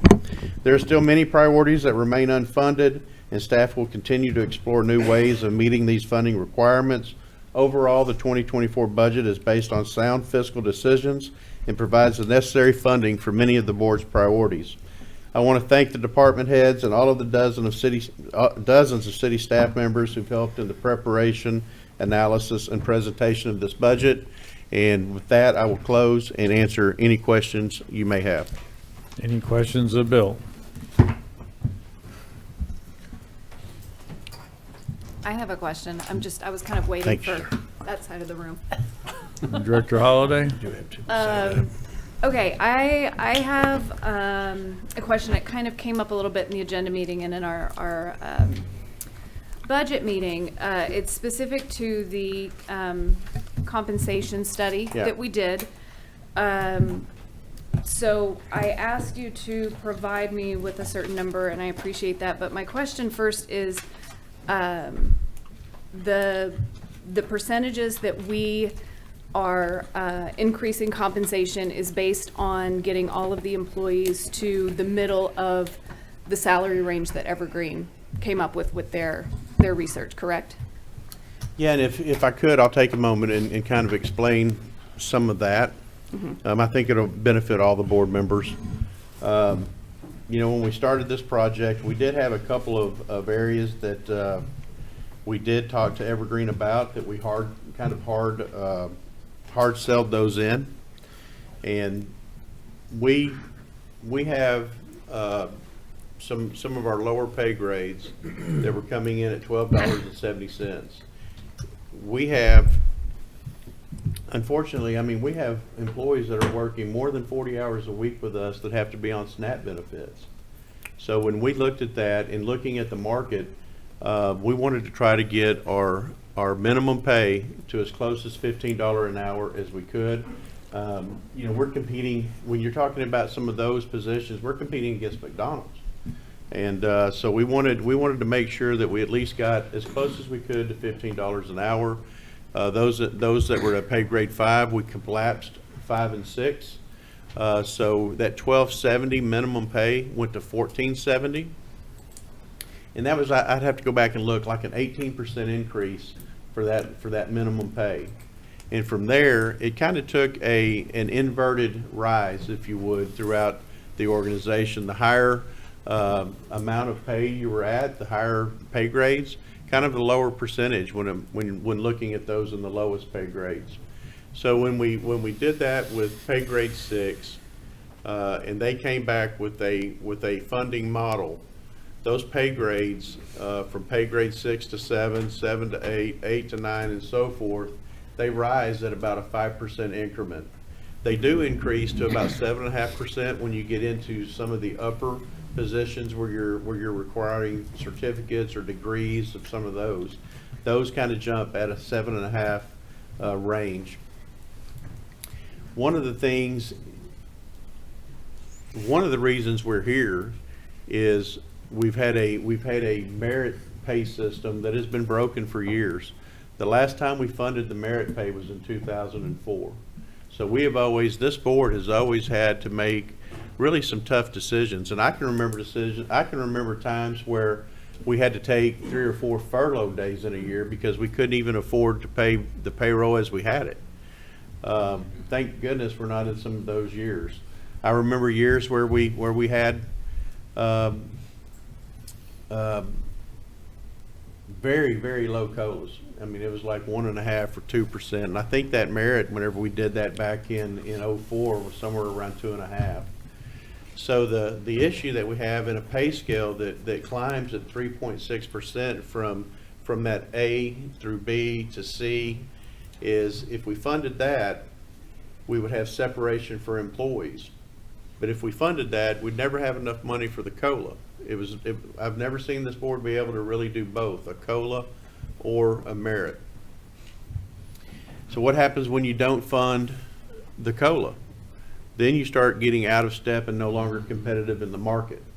You know, I've had employees come to me on many occasions and said, look, you know, I've been here 6 years. You hired a guy yesterday, he's making exactly what I'm making, and I've been here 6 years. That's because we haven't stepped. We do have step increases in police and in fire that have worked very well for those departments and really like the way that's happened. What we've done in this pay scale, in addition to seeing the pay grades increment of 5%, we have a pay scale that moves at, help me, it was 3.2% before, it's 1.6% now. All employees will automatically move on an annual basis down a step. So over the course of 3-4 years, you're getting separation from somebody that's newly hired. But it also is at a rate that allows the board to have some flexibility on COLAs. So at that point, we're able to do COLA and step, just like we do in our uniform, maybe not at the same rate that the uniform moves in their steps, but it's a good plan, and this is one that they brought to us as part of that compensation plan. So to answer your question is they did look at that. First, we looked at anybody that was under the minimum, and we had some of those, primarily in our lower pay grades. And then we looked at how can we get as many employees as we could to that 50% or to that quartile of average. And we've got a lot of folks in the room tonight. I mean, fire came in at 7.5%. The average throughout the organization, from a cost standpoint, was 8.5%. Police, with that 12.5 adjustment we did in May, they're all on the scale, but they're on the upper end of the scale. Which I'm so glad that we did that, because we were losing our officers left and right. So I applaud the board for making that move. Those steps continue with the same, both fire and police, and your step grades, and those step grades in the new comp plan, those continue to move at the same levels as they did before. None of that was adjusted. Did I answer that? Sort of. It's good. You had a good way for me to segue. So, in the numbers that you were presenting now, one of the things that came up during the budget meeting was that you wanted everyone to have at least a 3%. You know, because a few positions maybe were under that 3%. And we had about 15. Yep. And so the decision was made that those who didn't quite need 3% went ahead and got that little boost. But in the numbers that you're presenting, does that also include an additional 3% for uniformed officers over and above the 12.5 that we did? It does. It does. And all employees had at least a 3%, including uniform. So that 3%, when you were working with Evergreen, was that recommended by them, or did that come from our end? We had a lot of those discussions. They recommended, they felt the police pay scale was where it needed to be, in reference to to the surveys that they did. But I'm the one who put the 3% in there because I did not want to treat them any different than the other employees. You know, we did that in May, and it did hold true that they were still above that 50%. But when I committed to making sure everyone got a 3%, that's how that ended up in there. While I appreciate that, and I don't want anyone to feel different, I feel that the study and the intent of the study was to get people in that middle. And so to have a portion of one department well outside of that at this point, I don't think is appropriate. If we need to have further conversations about additional compensation because of retention and recruitment like we did before, I think we should do that later. But I am going to ask the board to consider amending the budget and removing that additional 3% for uniformed officers, since they are above that mid-range. And we're working to get everybody into mid-range so we can all move forward together. Is that your motion? You said you're going to motion. Yes. Is that the motion? I am making a motion to amend the budget by, and the number that you provided was $297,348.63, which is the equivalent of the 3% for uniformed officers. Inclusive of overtime and full in cost. Correct, full in cost. We have a motion by Director Holliday. Is there a second? Is there a second? I can't second my own. I'll second it so there can be some discussion. Discussion amongst the board. Director Garcia? I had some comments. I was going to wait to see if there were people signed up to speak and let them speak first. Well, of course, this is an But amendment. this is an amendment, and I oppose the amendment because in the Evergreen report, it also stated that there are specific areas and regions that could be looked at because of other circumstances, such as the competition. We have State Police Troop K right here in town that is aggressively recruiting our police officers. And to my experience as a hiring manager in setting salaries when employees come into within a Fortune 100 company, I always brought them in as high as I could because things may be good now, but down the road, as you said, there were times since I've been on the board, there were no COLAs, there were no salary action, and we got behind. This is the second time there's been little bumps up. It's the largest we've done, but for the police department. However, no other employees have to wear a bulletproof vest to go to work. I respect everything they do, and I believe they've earned every penny. I wish it was more, but we do have special circumstances with competition right here and within driving distance of our geographic area that as much as we put into training employees and our police department, I do not want to lose any of our trained police officers. So I oppose the amendment. Well, and if I may, I want to be clear, and I had a conversation with Chief Harberton before this evening, that this is by no means me editorializing what any of you do at all. It's a matter of my understanding of the intent of the study and the budget adjustments with the 600 and plus employees that we have. And again, if there's additional conversations we need to have as far as retention and recruitment in any and all of our departments, I think that's something that we need to have specific to that conversation and those needs to make sure that all of our departments have what they need. But I'm coming from a place of looking at what the intent of this study was and really trying to honor that and respect the recommendations of the consultant that we hired. Mayor, I will add that, we don't lose our officers to another city. We've got a great city, a great department, great equipment, but we do lose our officers to the state police, and they continue to recruit. So that was another thing that kind of weighed in as I looked at that 3%. That's kind of where the bar is. I mean, when we lose officers, it's typically to the state police. We want to keep them here too.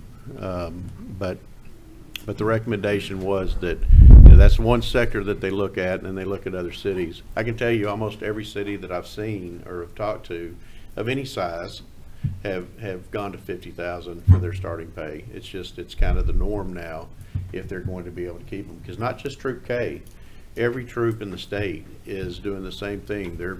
They're recruiting from within. Director Webb? Thank you, Mayor. If we were to, keep this 3% increase for uniformed officers for police, where does that leave us as far as adjusting the difference between the increase for firefighters versus the increase for police? Do we have any, I know this may be on a different part of the meeting as we're just discussing this amendment now, but where does that leave us as far as maybe bridging that gap where fire's at 7.5 and this new 3 will bring the police up to 15.5? I really like to hold that for another discussion tonight and focus on what the amendment is. Well, that's what I'm doing, but, to approve or to not approve this amendment would have some weight on how we might make adjustments to bring in that 7.5 a little bit closer to where police is too. Right now, the budget has the 7.5% in, it has the 3%, has the percents, the wage budget is part of this, and so the amendment is to pull the 3% from the increase at the beginning of the year for the police department, and that motion has a second, so we really need to focus on that. When Bill was formulating the budget, he called me and asked me what my opinion was of the 3% for the police department, given that they had an increase in May of 12.5%, and without hesitation I said, you got to provide the 3%. And if you don't provide the 3%, it'll be like 19 months before they'd have another increase. And we will begin sliding down that slope that we climbed so vigorously to get to the top, so that we can recruit and retain officers. And so we shouldn't go backwards on that. We're at a pretty good point, though. The moment we get all the positions filled, all of a sudden we lose, and we start climbing again, even at the levels that we're at. So I think it's very important for us to continue and include the 3%. At this time, there are always opportunities to look at individual positions throughout the year for wage adjustments. We're very sensitive to our loss of uniformed officers to other agencies, and that we had to stop that.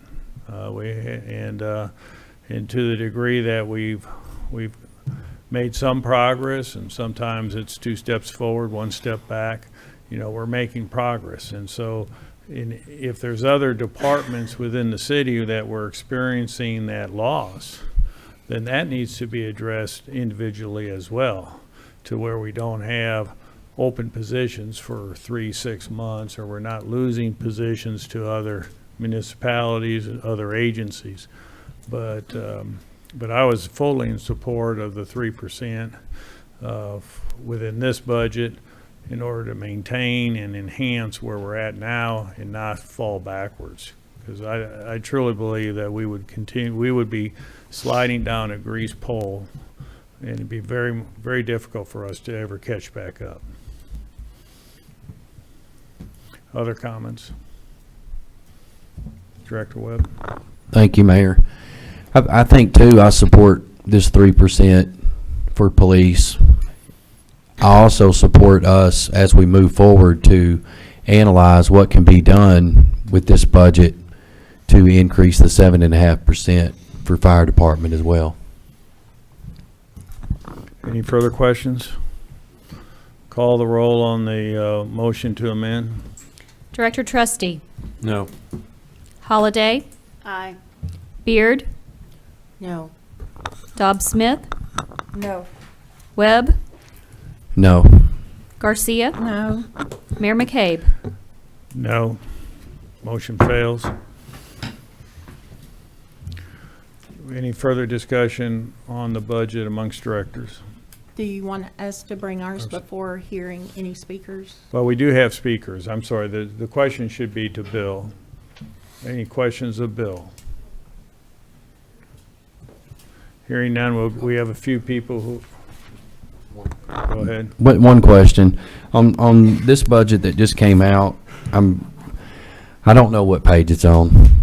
There were so many, but it's speaking to sports and recreation.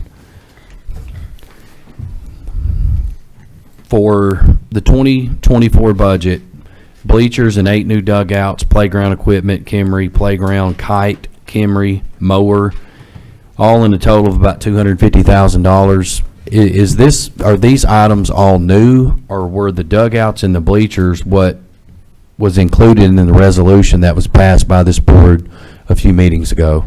This is additional bleachers? Well, there were no, we were making, the kites were to go over the bleachers, and we were doing pads for dugouts. Got you. This is the actual bleachers that'll go under the kites, and the dugouts that'll be built on the pads that were in this last budget for 2023. We didn't have it all in the 2023 budget.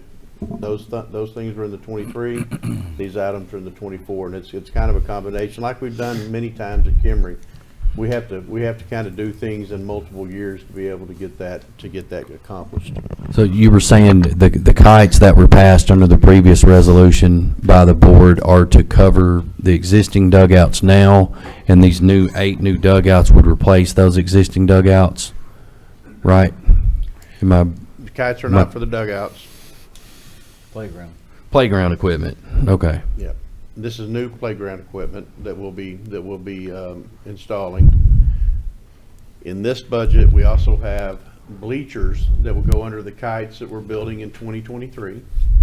Okay, so they're building in 2023. What's under those kites now? These bleachers, if you approve them.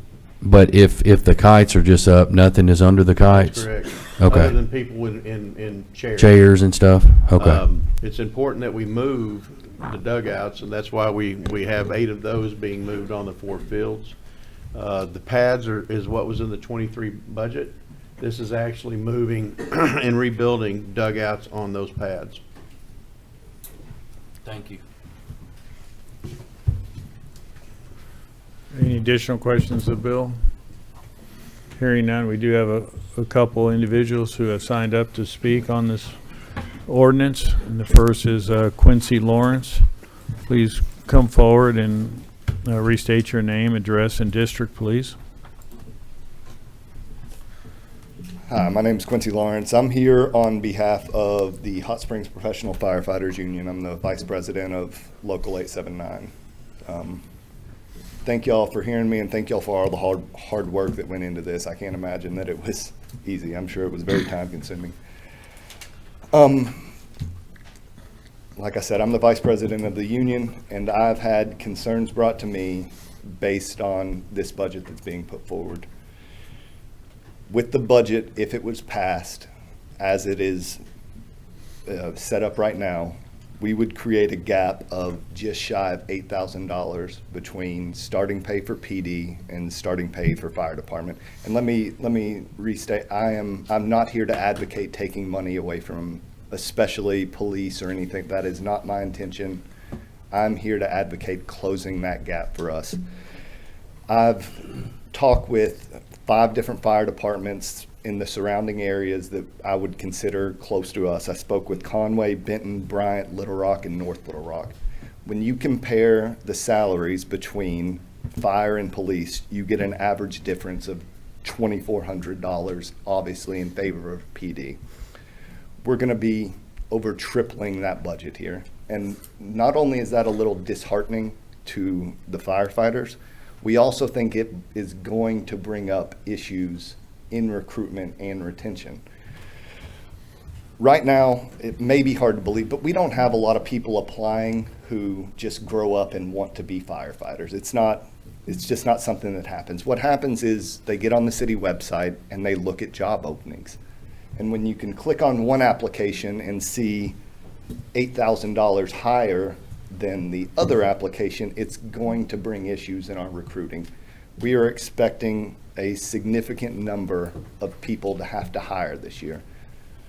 With the new law that's passed in the Arkansas State House and Senate, we have 6 months to fill those positions if we have an active list. It has been a very long time since we've had a list where we wanted to hire 10 or 11 people off of it, even if they're active. Just because they pass the run and the written test does not necessarily mean they're a great fit to be firefighters. So what I think we could do is be proactive instead of reactive. If we go ahead and we start thinking about the future instead of waiting for a hiring issue, we're saving money. The last thing we want to do is hire people that we know can't do the job, but we have to based on this 6 month to fill positions. Then we've sent them to rookie school, we've started to pay them, and we figure out by their 18-month probation that they can't do this, and we have to start again from scratch. It's just not a very efficient process, and I'm afraid, as is the union, that that's what we're going to run into. So I am just advocating that we begin to close that gap. Obviously, not wanting to take money away from any other department, but we are going to have issues. And right now, our biggest competitor, our closest competitor, I should say, is Benton Fire Department. Just this last year, they passed a starting salary of $51,000, equal. Them and PD both are start at $51,000. By 2027, they are going to go to $57,000 starting pay. We have multiple active Hot Springs firefighters who have tested and are on the list to go to Benton Fire Department. That's just a fact. And I don't want it to become an issue. I want Hot Springs to have the best firefighters. I don't want us to lose people because we have a significantly lower starting pay, or not even see people because they look at the gap between us and police or us and Benton Fire Department. I think closing that gap and raising our starting pay, as well as the pays that follow that, will be beneficial for us and in the city in the long run. Thank you for your comments. Mr. Alan Floyd?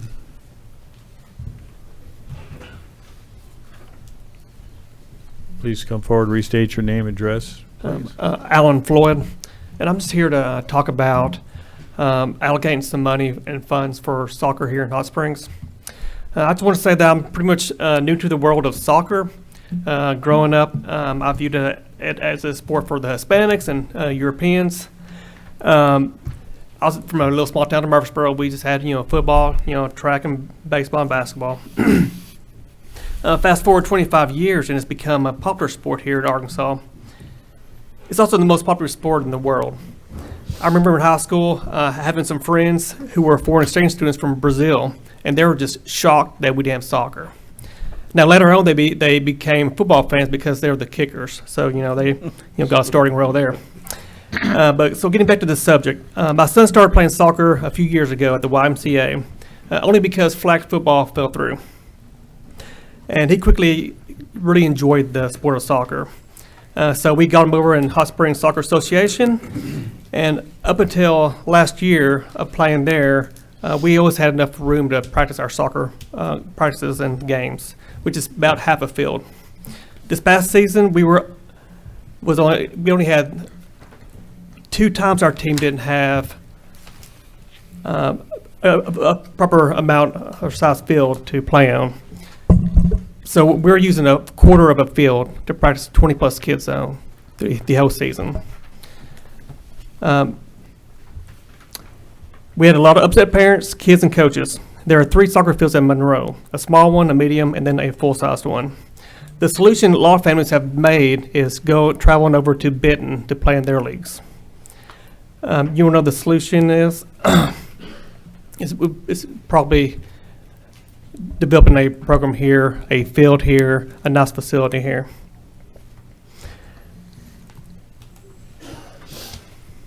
So the fields over in Monroe, they're so highly trafficked that there's tons of sand thrown all over the field just because of all the foot erosion from all the players and athletes.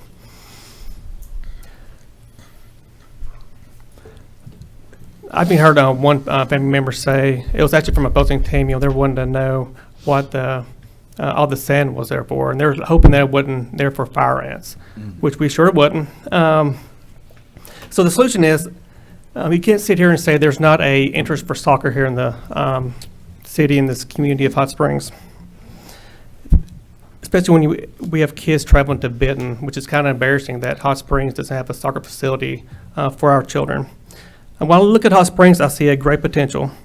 Kimmery is a great location because in that area, there's no neighborhoods that the loud noise and the lights can disturb.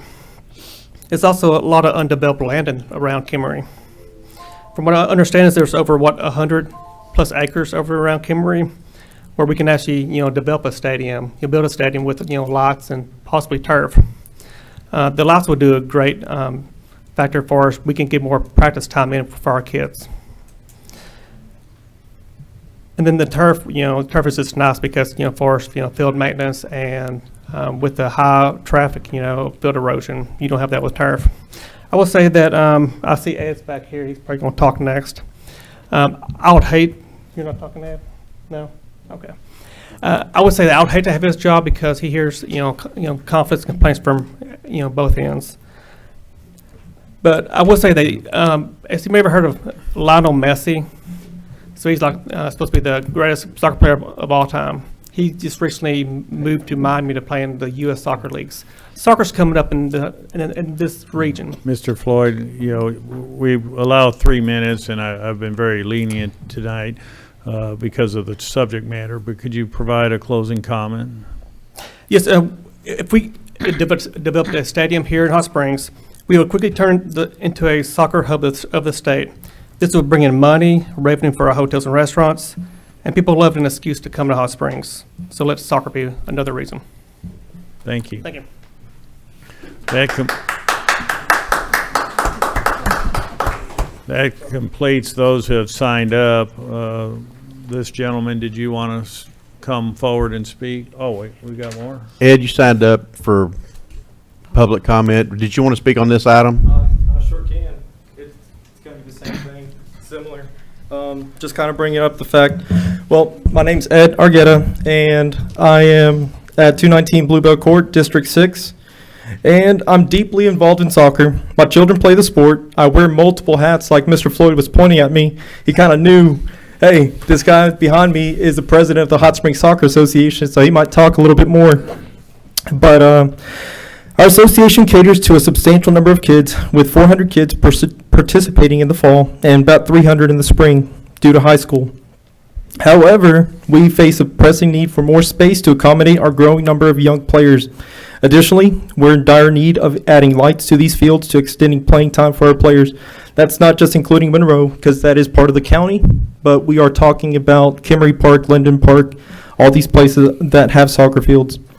It's worth noting that our city has a vibrant soccer community spanning various age groups. In the past 4 months, we've had the opportunity to travel to several cities for soccer tournaments with my son and daughter. The teams that I've been a part of have traveled efficiently and spent a lot of money in these cities, these local economies of these tournament host cities, which boast about 150 to 200 participating teams a tournament. And we're talking about 8 weeks out of the year. Well, in the fall, there's 8 weeks. In the spring, there's 8 weeks. That's a lot of money going into these cities: Fort Smith, Little Rock, Conway, Bryant's trying to host some tournaments. There's a lot of stuff going on that I think the city is missing out on. The financial impact that we've witnessed in these cities underscores the potential economic benefits that a soccer complex could bring to our city of Hot Springs. Kimmery Park with its 105 acres that we were talking about, and that's accessible to by one road, which we can fix with making multiple roads coming in and out. The other thing is that we could become the envy of the state. There's multiple soccer complexes in small towns that have 10,000 people, and it's kind of sad for us what our soccer complex can provide. Like Mr. Floyd was talking about, we've got sand on the fields that are trying to fix holes. That is really maintained by volunteers, so it's the best we can do. And whenever you have to invite a whole slew of people to come into the city of Hot Springs, that is their picture of the city of Hot Springs a lot of the times, is the porta potties that we've got out there, the sand on the fields, the holes in the field. So as the president of Hot Springs Soccer, it's embarrassing to have to see that as a city. So I'm hoping that the board can be able to bring something up in the near future. I know we've talked to multiple board members and city manager Bill Burrow about multiple things, and we're going to be continuing to talk about this in the future weeks. But that's all I got. Thank you. All right. Director Garcia. Thank you, Mayor. I have a comment, and then I have a question after this part. But I would like to move to adjust the 2024 budget by increasing the percentage of salary increase for firefighters by 3%. This is equivalent to $148,235 increase in the budget before match and $189,741.58 with match. This additional increase still leaves a surplus revenue in the general fund of over $500,000, almost $600,000. Will you give that to Harmony? We have a motion to increase the increase from 7% to 10%. Add additional 3%. Add additional 3% to the current budgeted increase. That's in the proposed budget, yes, In the sir. proposed budget. Is there a second to that motion? Second. We have a motion and a second. Is there discussion amongst directors on that motion? I have a question or discussion, I guess. I'm not against this, but one of the things I was going to ask, and City Manager, you may have thoughts on it. We've got some other things coming up with within the fire department, including we're going to have to staff a fire station at some point once it's built, and then also there were some conversations about succession and some different positions. Does it not make more sense to have a holistic conversation about what the fire department needs as opposed to doing a 3% right now?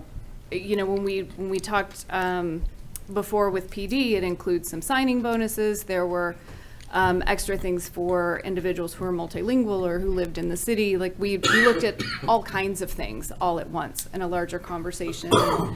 I just wouldn't want the result of making this decision to not lead us into having a more well-rounded conversation about what all the fire department and their staff may need, because I think that's a bigger conversation, and I don't want to miss out on things like I think it would be great if our firefighters had a multilingual discount or a bonus in all kinds of things. It's just right now this quick. That's a big thing. The cost for the 3% addition, fully loaded, is going to be about $267,000. It would still leave, based on our projections, a surplus heading into the surplus budget. A couple of things that the board needs to be aware of as we move forward, and we're looking at at building a new fire station on 7 South. The cost of that, you know, for the land, I think is going to be $350, somewhere in there. Building it's probably going to be about $2.5 million or so. We can use that out of our ARPA general ARPA. funds. The cost to man the station is going to be about $520,000. That's adding 6 new firefighters. We would most likely move staff that we have at Lake Shore to the new station, have an emergency station there. We'll need about 6 employees or 6 new firefighters. 3 of those at a driver. Would probably take 3 driver promotions, 3 lieutenant promotions at a cost somewhere around $520,000 before increases. We also had talked last year, we implemented the first phase of kind of a succession plan in a different reorganization of that department. We did the first part of that. The next reorganization costs are going to be somewhere around $136,000 that we'll be bringing to you at some point in the future, for a total of about $656,000. That is to man a new station as well as any reorganization that the board approves in the future. You know, I've said this before, and I just want to say this again. You know, my job is to make sure you have all the information you need to make a decision. I think I told somebody earlier, I used a Lance Hudnallism, that you are something we are not, you are elected. You know, my job is to make sure you have good information to be able to make the best decision you can, and we don't really take a position on that. I fight for our firefighters. I fight for our police department. I fight for our solid waste department. I fight for our water department, for all of them. I want everybody to be able to make as much money as they possibly can, but yet still have a fiscal responsibility to the city and to make sure that you have all the information. So, thank you. Director Garcia? I just wanted to follow up that I too do not want to go back to deficit budgets. However, looking at what we've budgeted for our revenue side, as you mentioned, we've always, in the past numerous years, have beat our budget. Even if it was budgeted a deficit, we have added to where we started out in the last 10 years with less than $1 million, way less, set aside for a general fund budget. Now we are, I believe the last number she said was 23 million.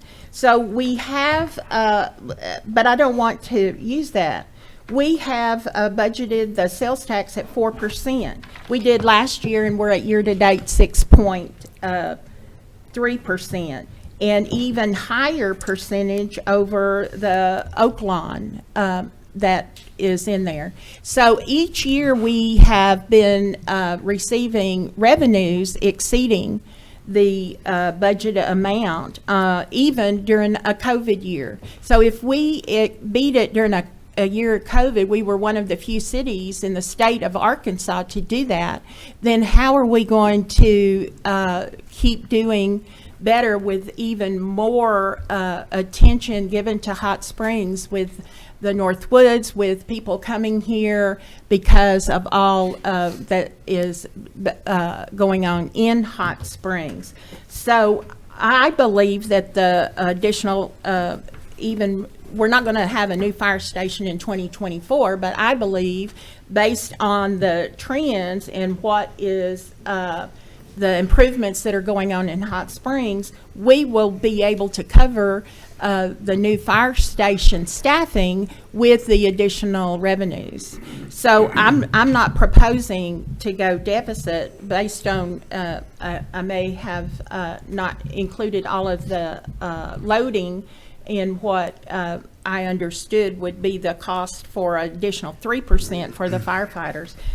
But it is still leaving a surplus budget, which I believe we will still have as much as $1 million or more, but just in our budget, we're still favorable on the general fund. Well, I think it is important to know, and this board knows, I mean, you know, I think this is probably my 14th budget. I'm conservative whenever I bring these to you. I'm always looking for what could happen out there, and none of us have that crystal ball, but I will say that your statement of always coming in a better position than we budgeted, that's been that way for many years. And I think it's also important to note that you know, in 2019, we had an $8.2 million fund balance, and we've increased that $16 million in the past 5 years. That's from a lot of hard work. You know, a lot of people say, well, you can't control sales tax, but what we can control is the way we spend it. And, you know, that's these people, that's the ones who are out here in the workforce, being very frugal with the way we spend the taxpayers' dollars. And I appreciate that. But a lot of that is also, you know, the new revenues that we receive from Oakland, the Amendment 100 revenues, the sales tax. But, you know, when you look at that and you look at that last page, you know, you see what's happening. It's a very good trend. Any other questions or comments amongst directors? There you go. What we got? I yield to Director Holliday. Thank you.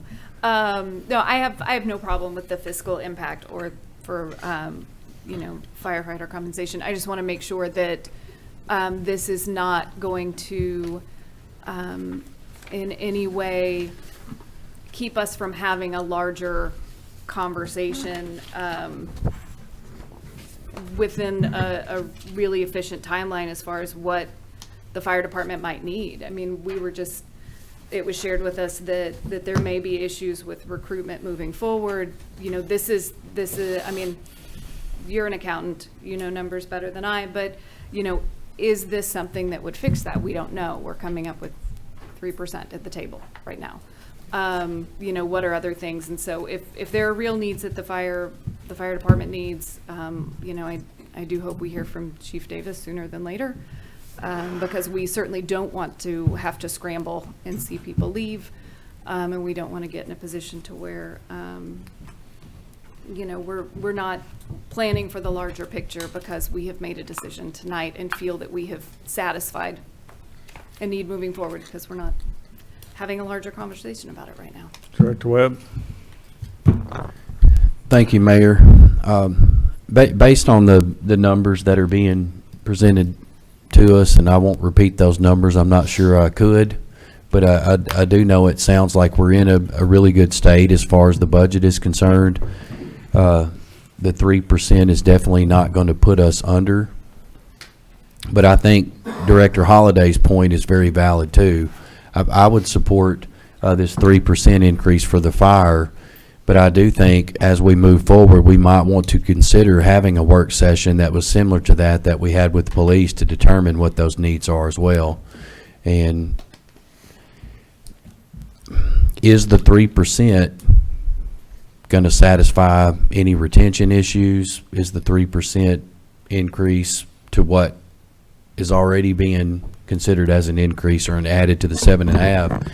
Is it going to help us with recruitment? Is that all that we need to have moving forward for the fire department? So the work session, I think, is definitely what can answer those points.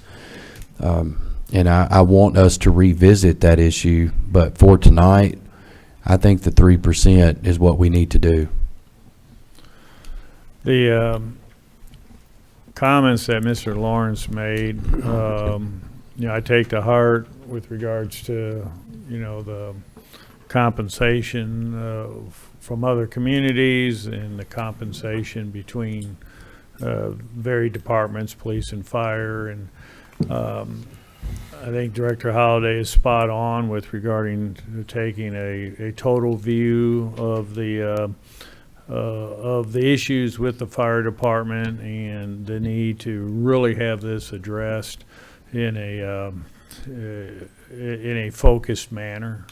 And I would really recommend, Bill, that we do that. Perhaps, you know, I know we're approaching the holiday time and all that, but as early as possible and probably no later than the end of February, so we can sit down and really address the issues that have been brought up.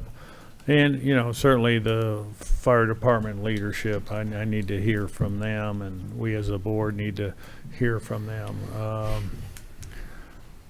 It doesn't take long for us to, as we learn, to fall backwards in compensation. You know, there are communities that are looking at Hot Springs and asking for our wage scales. And we have provided, at least on one occasion I'm aware of, just the other day, that another agency in another part of the state wanted to know because they were losing people within their community. And so it's, you know, we're to the degree that we're all fishing out of a very modest pond for personnel, and we're all trying to retain it, and everybody's trying to, what did you do? What do we need to do? You know, we must be very sensitive to that. And so I think if we could dedicate some time to really look at all the issues, if we're going to do with the 3% today, we do the extra 3% today. But that's maybe the tip of the iceberg issue and not the whole issue. So let's kind of circle the wagons and see what else needs to be done, if anything, and know what the environment is out there as it relates to the fire department personnel. We got to do that, and we'll get one of those planned. I mean, anything I tell you tonight's anecdotal, and we don't, you know, I don't have the data in front of us. Exactly. But we can get that, and we will come back and have that as soon as we can. Call the roll. Yeah, one more. Oh, I'm sorry, One Steve. more question. That's Direct all right. Trustee. Thank you, Mayor. Bill, was the recommendation from Evergreen for the 7.5%, or was it a recommendation for something less and we bumped it to 7.5%? Where did the 7.5% increase come from? 7.5 came as their recommendation. There were some that they recommended at 4.5. But as we looked at that, they came back and said, you know, really, you probably need to make the whole plan 7.5, basically like we did in the police in the police when we did that.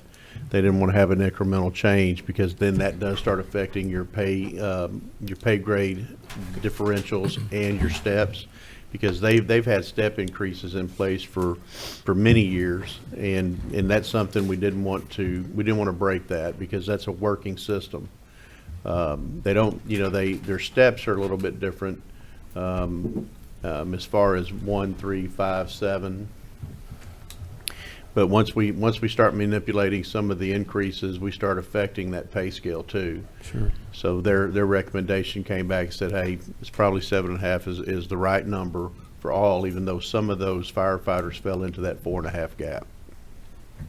And so then for other departments, we have 3% raises. We're ensuring that everyone will have at least a 3% pay increase this year. And the average was about 8.5. And the average was a little That's later. police, Or a little fire, higher. everyone. So, you know, and I've had some calls because that first letter I sent out, you know, when I said everybody's going to get at least a 3%, I had a lot of people thought, oh man, all we're getting is 3%. But that's not the case. You know, we've got especially our lower pay grades, because we moved that from 1270 to 1470, and that was the basis of how we built the compensation plan for non-uniform employees. You know, that was a pretty significant increase when you looked at that 1270 to 1470. Sure.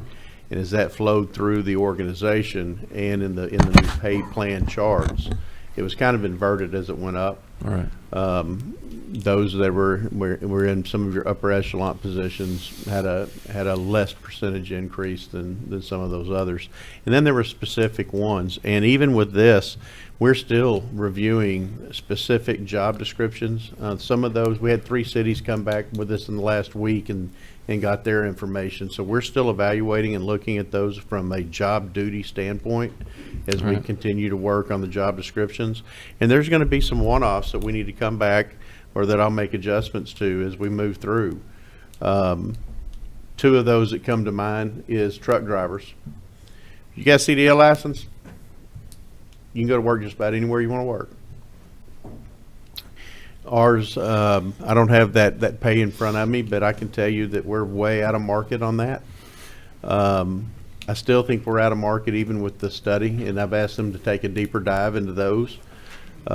We have 3 different types of truck drivers. We need to look at that as, you know, you've either got a CDL license with a Class A or a CDL license with a Class B, because that's what the outside world looks at. Right. We have equipment operators that we have all these different levels, equipment operator 1s, 2s, and 3s. You might be on a mower and you might be on a backhoe. Really different job skills there.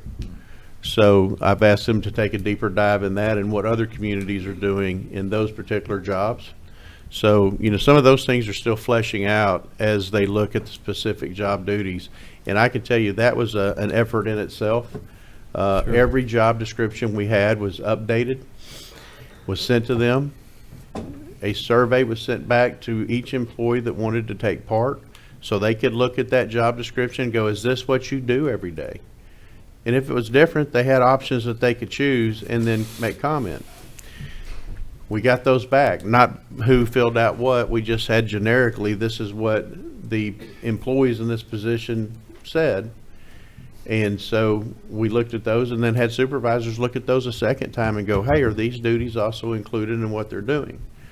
And sent those back. So, I mean, this is that portion of it. That's why we're going to be working on that in 24, because that is a monumental effort to get all of that done and then compare that with other organizations. But the main thing we wanted to do on our job duties, we know what they do and we want to make sure that we have them accurate so we can have pay equity and making sure that we're in the right pay grade. Doesn't change what the pay scale is. It's just making sure the employee is in the right pay grade in comparison to other jobs that we have. And there's still a lot to this that we'll be coming to you with. Just last question on that. Do we have other departments that we're seeing turnover in because our wages are not what the market is demanding at this time? The ones that really come to mind, I mean, we do lose firefighters. A lot of those are through retirements.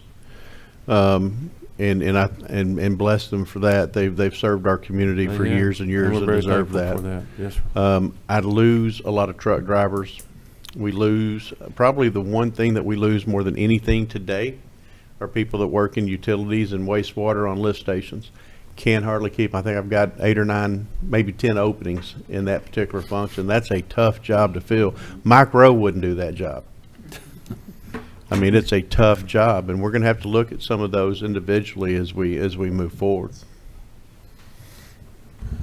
Very good. Any further discussion? Director Beard? Yes, what is the affirmative for this vote? 4 affirmative votes would approve an amendment that would increase the fire department uniformed personnel from 7.5 to 10.5.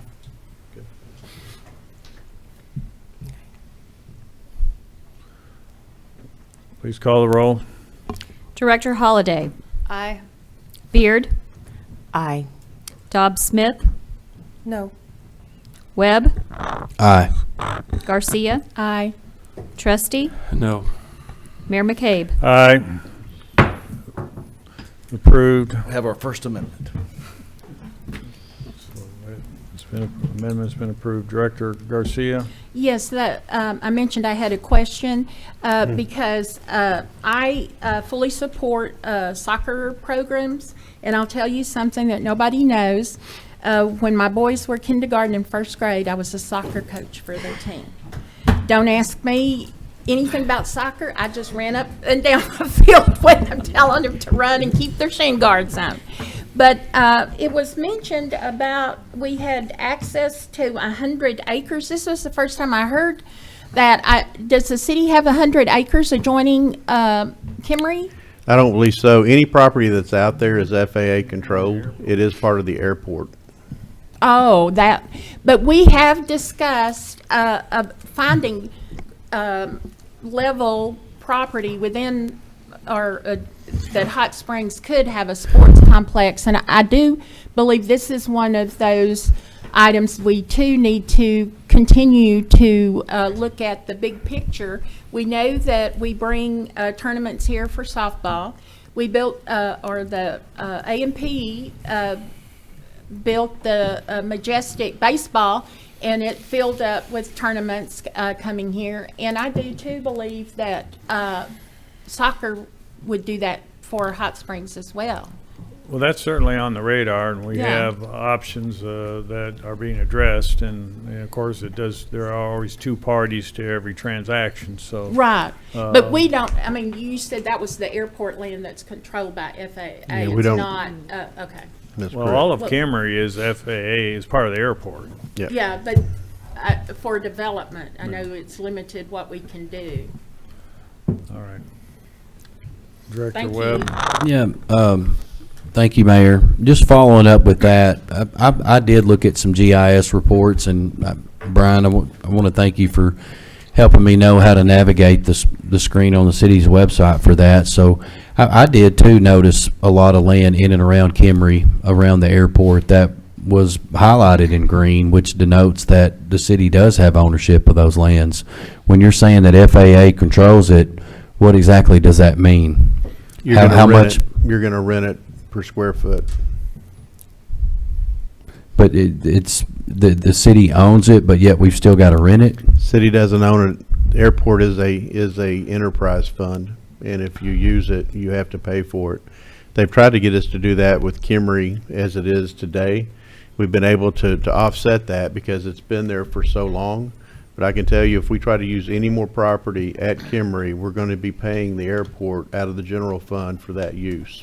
The airport that the city owns, right? It is an enterprise fund. You cannot mix those funds. It's Right. Right, yeah, I'm following you on that, but when you're saying the airport, that's the airport here in Hot Springs that is owned by Hot Springs, our airport. Yes. So it's essentially just moving money over here to there. No, sir. They have No, to sir. pay How, No. how does that process work? It's all regulated by the FAA, Okay. you know. They're going to set the a use fair of market. that property. A fair market value, and the general fund would have to pay for the use of that fund. Just like we can't commingle water and wastewater and solid waste, we can't commingle airport. It is an enterprise fund, it is a business, they own property. And if you think about it, we just sold some property across the street, and, you know, I don't remember what that was, it was, 425 square foot. Yeah, so that's kind of what we're talking about there. But we do have options. I want to say, back to your point, it's going to date me, but did you bend it like Beckham?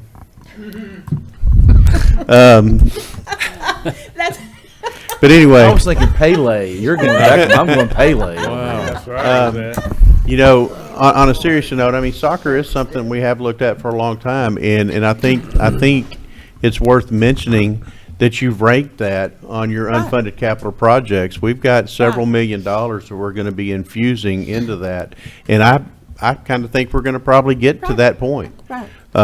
You know, thank God we have the A&P, because we didn't have baseball in Hot Springs for years, and they brought that back. And I think anything that we do, we'll be able to do with partnerships from the community, those that are interested in the sport, or Visit Hot Springs, the city of Hot Springs.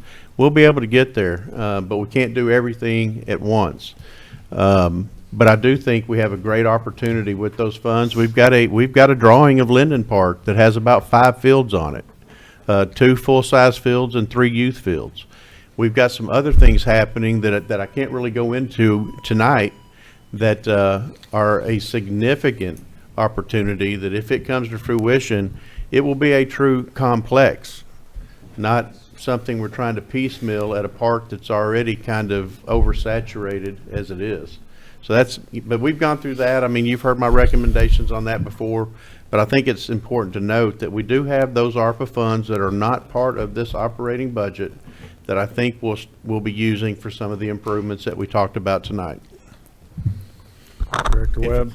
Thank you, Mayor. I appreciate Ed, Alan, I appreciate y'all two coming tonight to share your knowledge of soccer and to share how much supportive of the soccer program being invested in Hot Springs you are. I'm right there with you. I'm there with you every step of the way, and I especially want to see more advancements to our soccer complex at Kimmery Park. I think I've gone over some of these details in prior meetings, but the last 7 or 8 years, $15,000 spent on soccer at Kimry.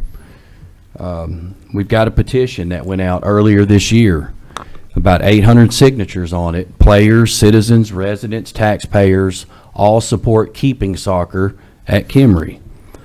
Spa City Football League, 220 players that play at Kimry Park, been playing there for decades, ranging in ages between 14 and 60. We've got the Hot Springs School District that starting in December is going to need somewhere to go for their soccer program. Kimry is just a few blocks down the road.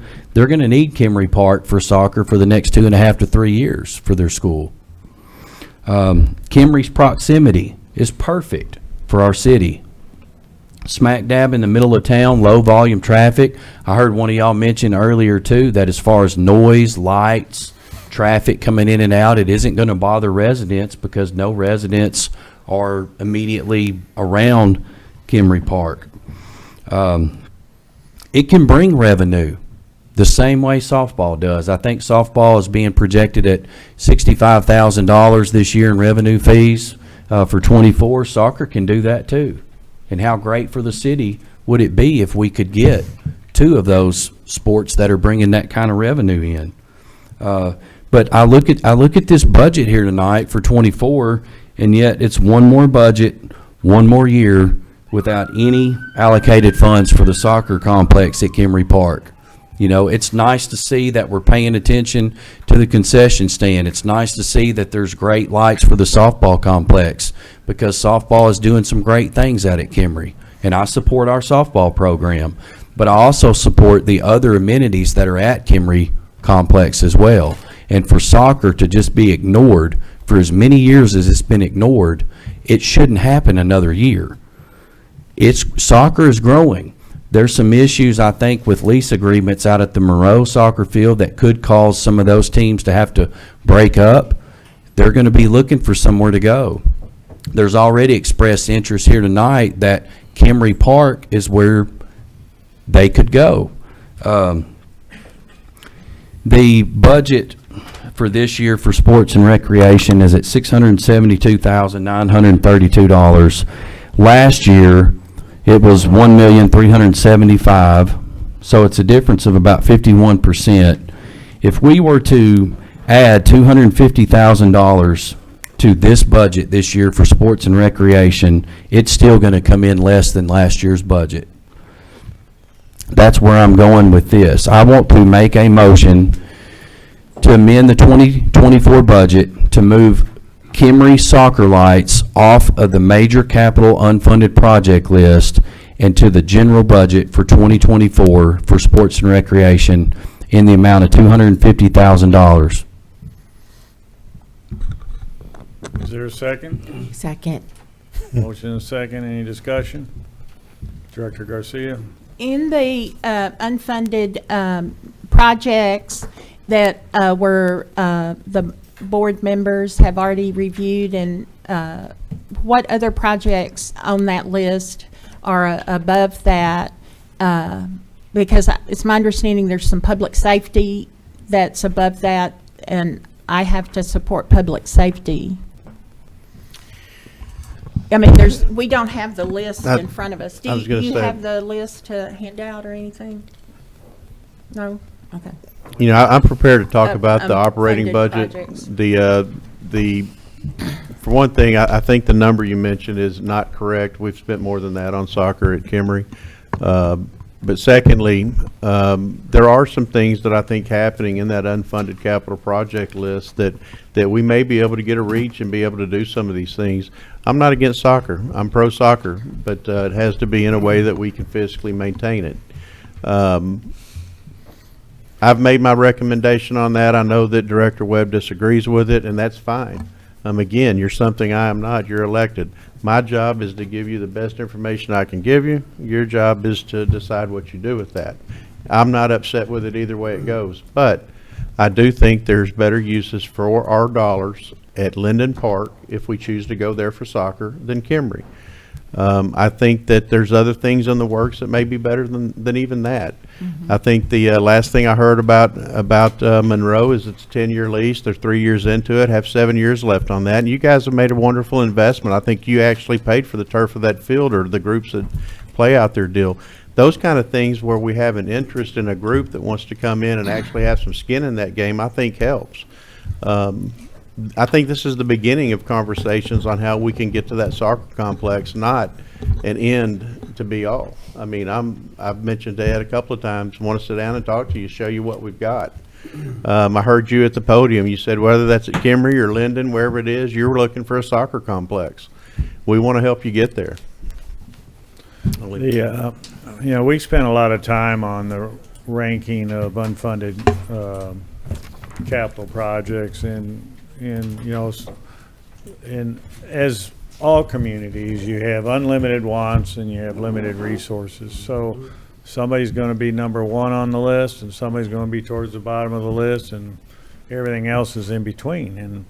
And soccer was towards the lower half, somewhere in the middle of the lower half. And so, to bring that up tonight and move it from unfunded to operational, I consider that to be inappropriate given the time and effort that the board has spent on it, the priorities spent. So I would be voting against that.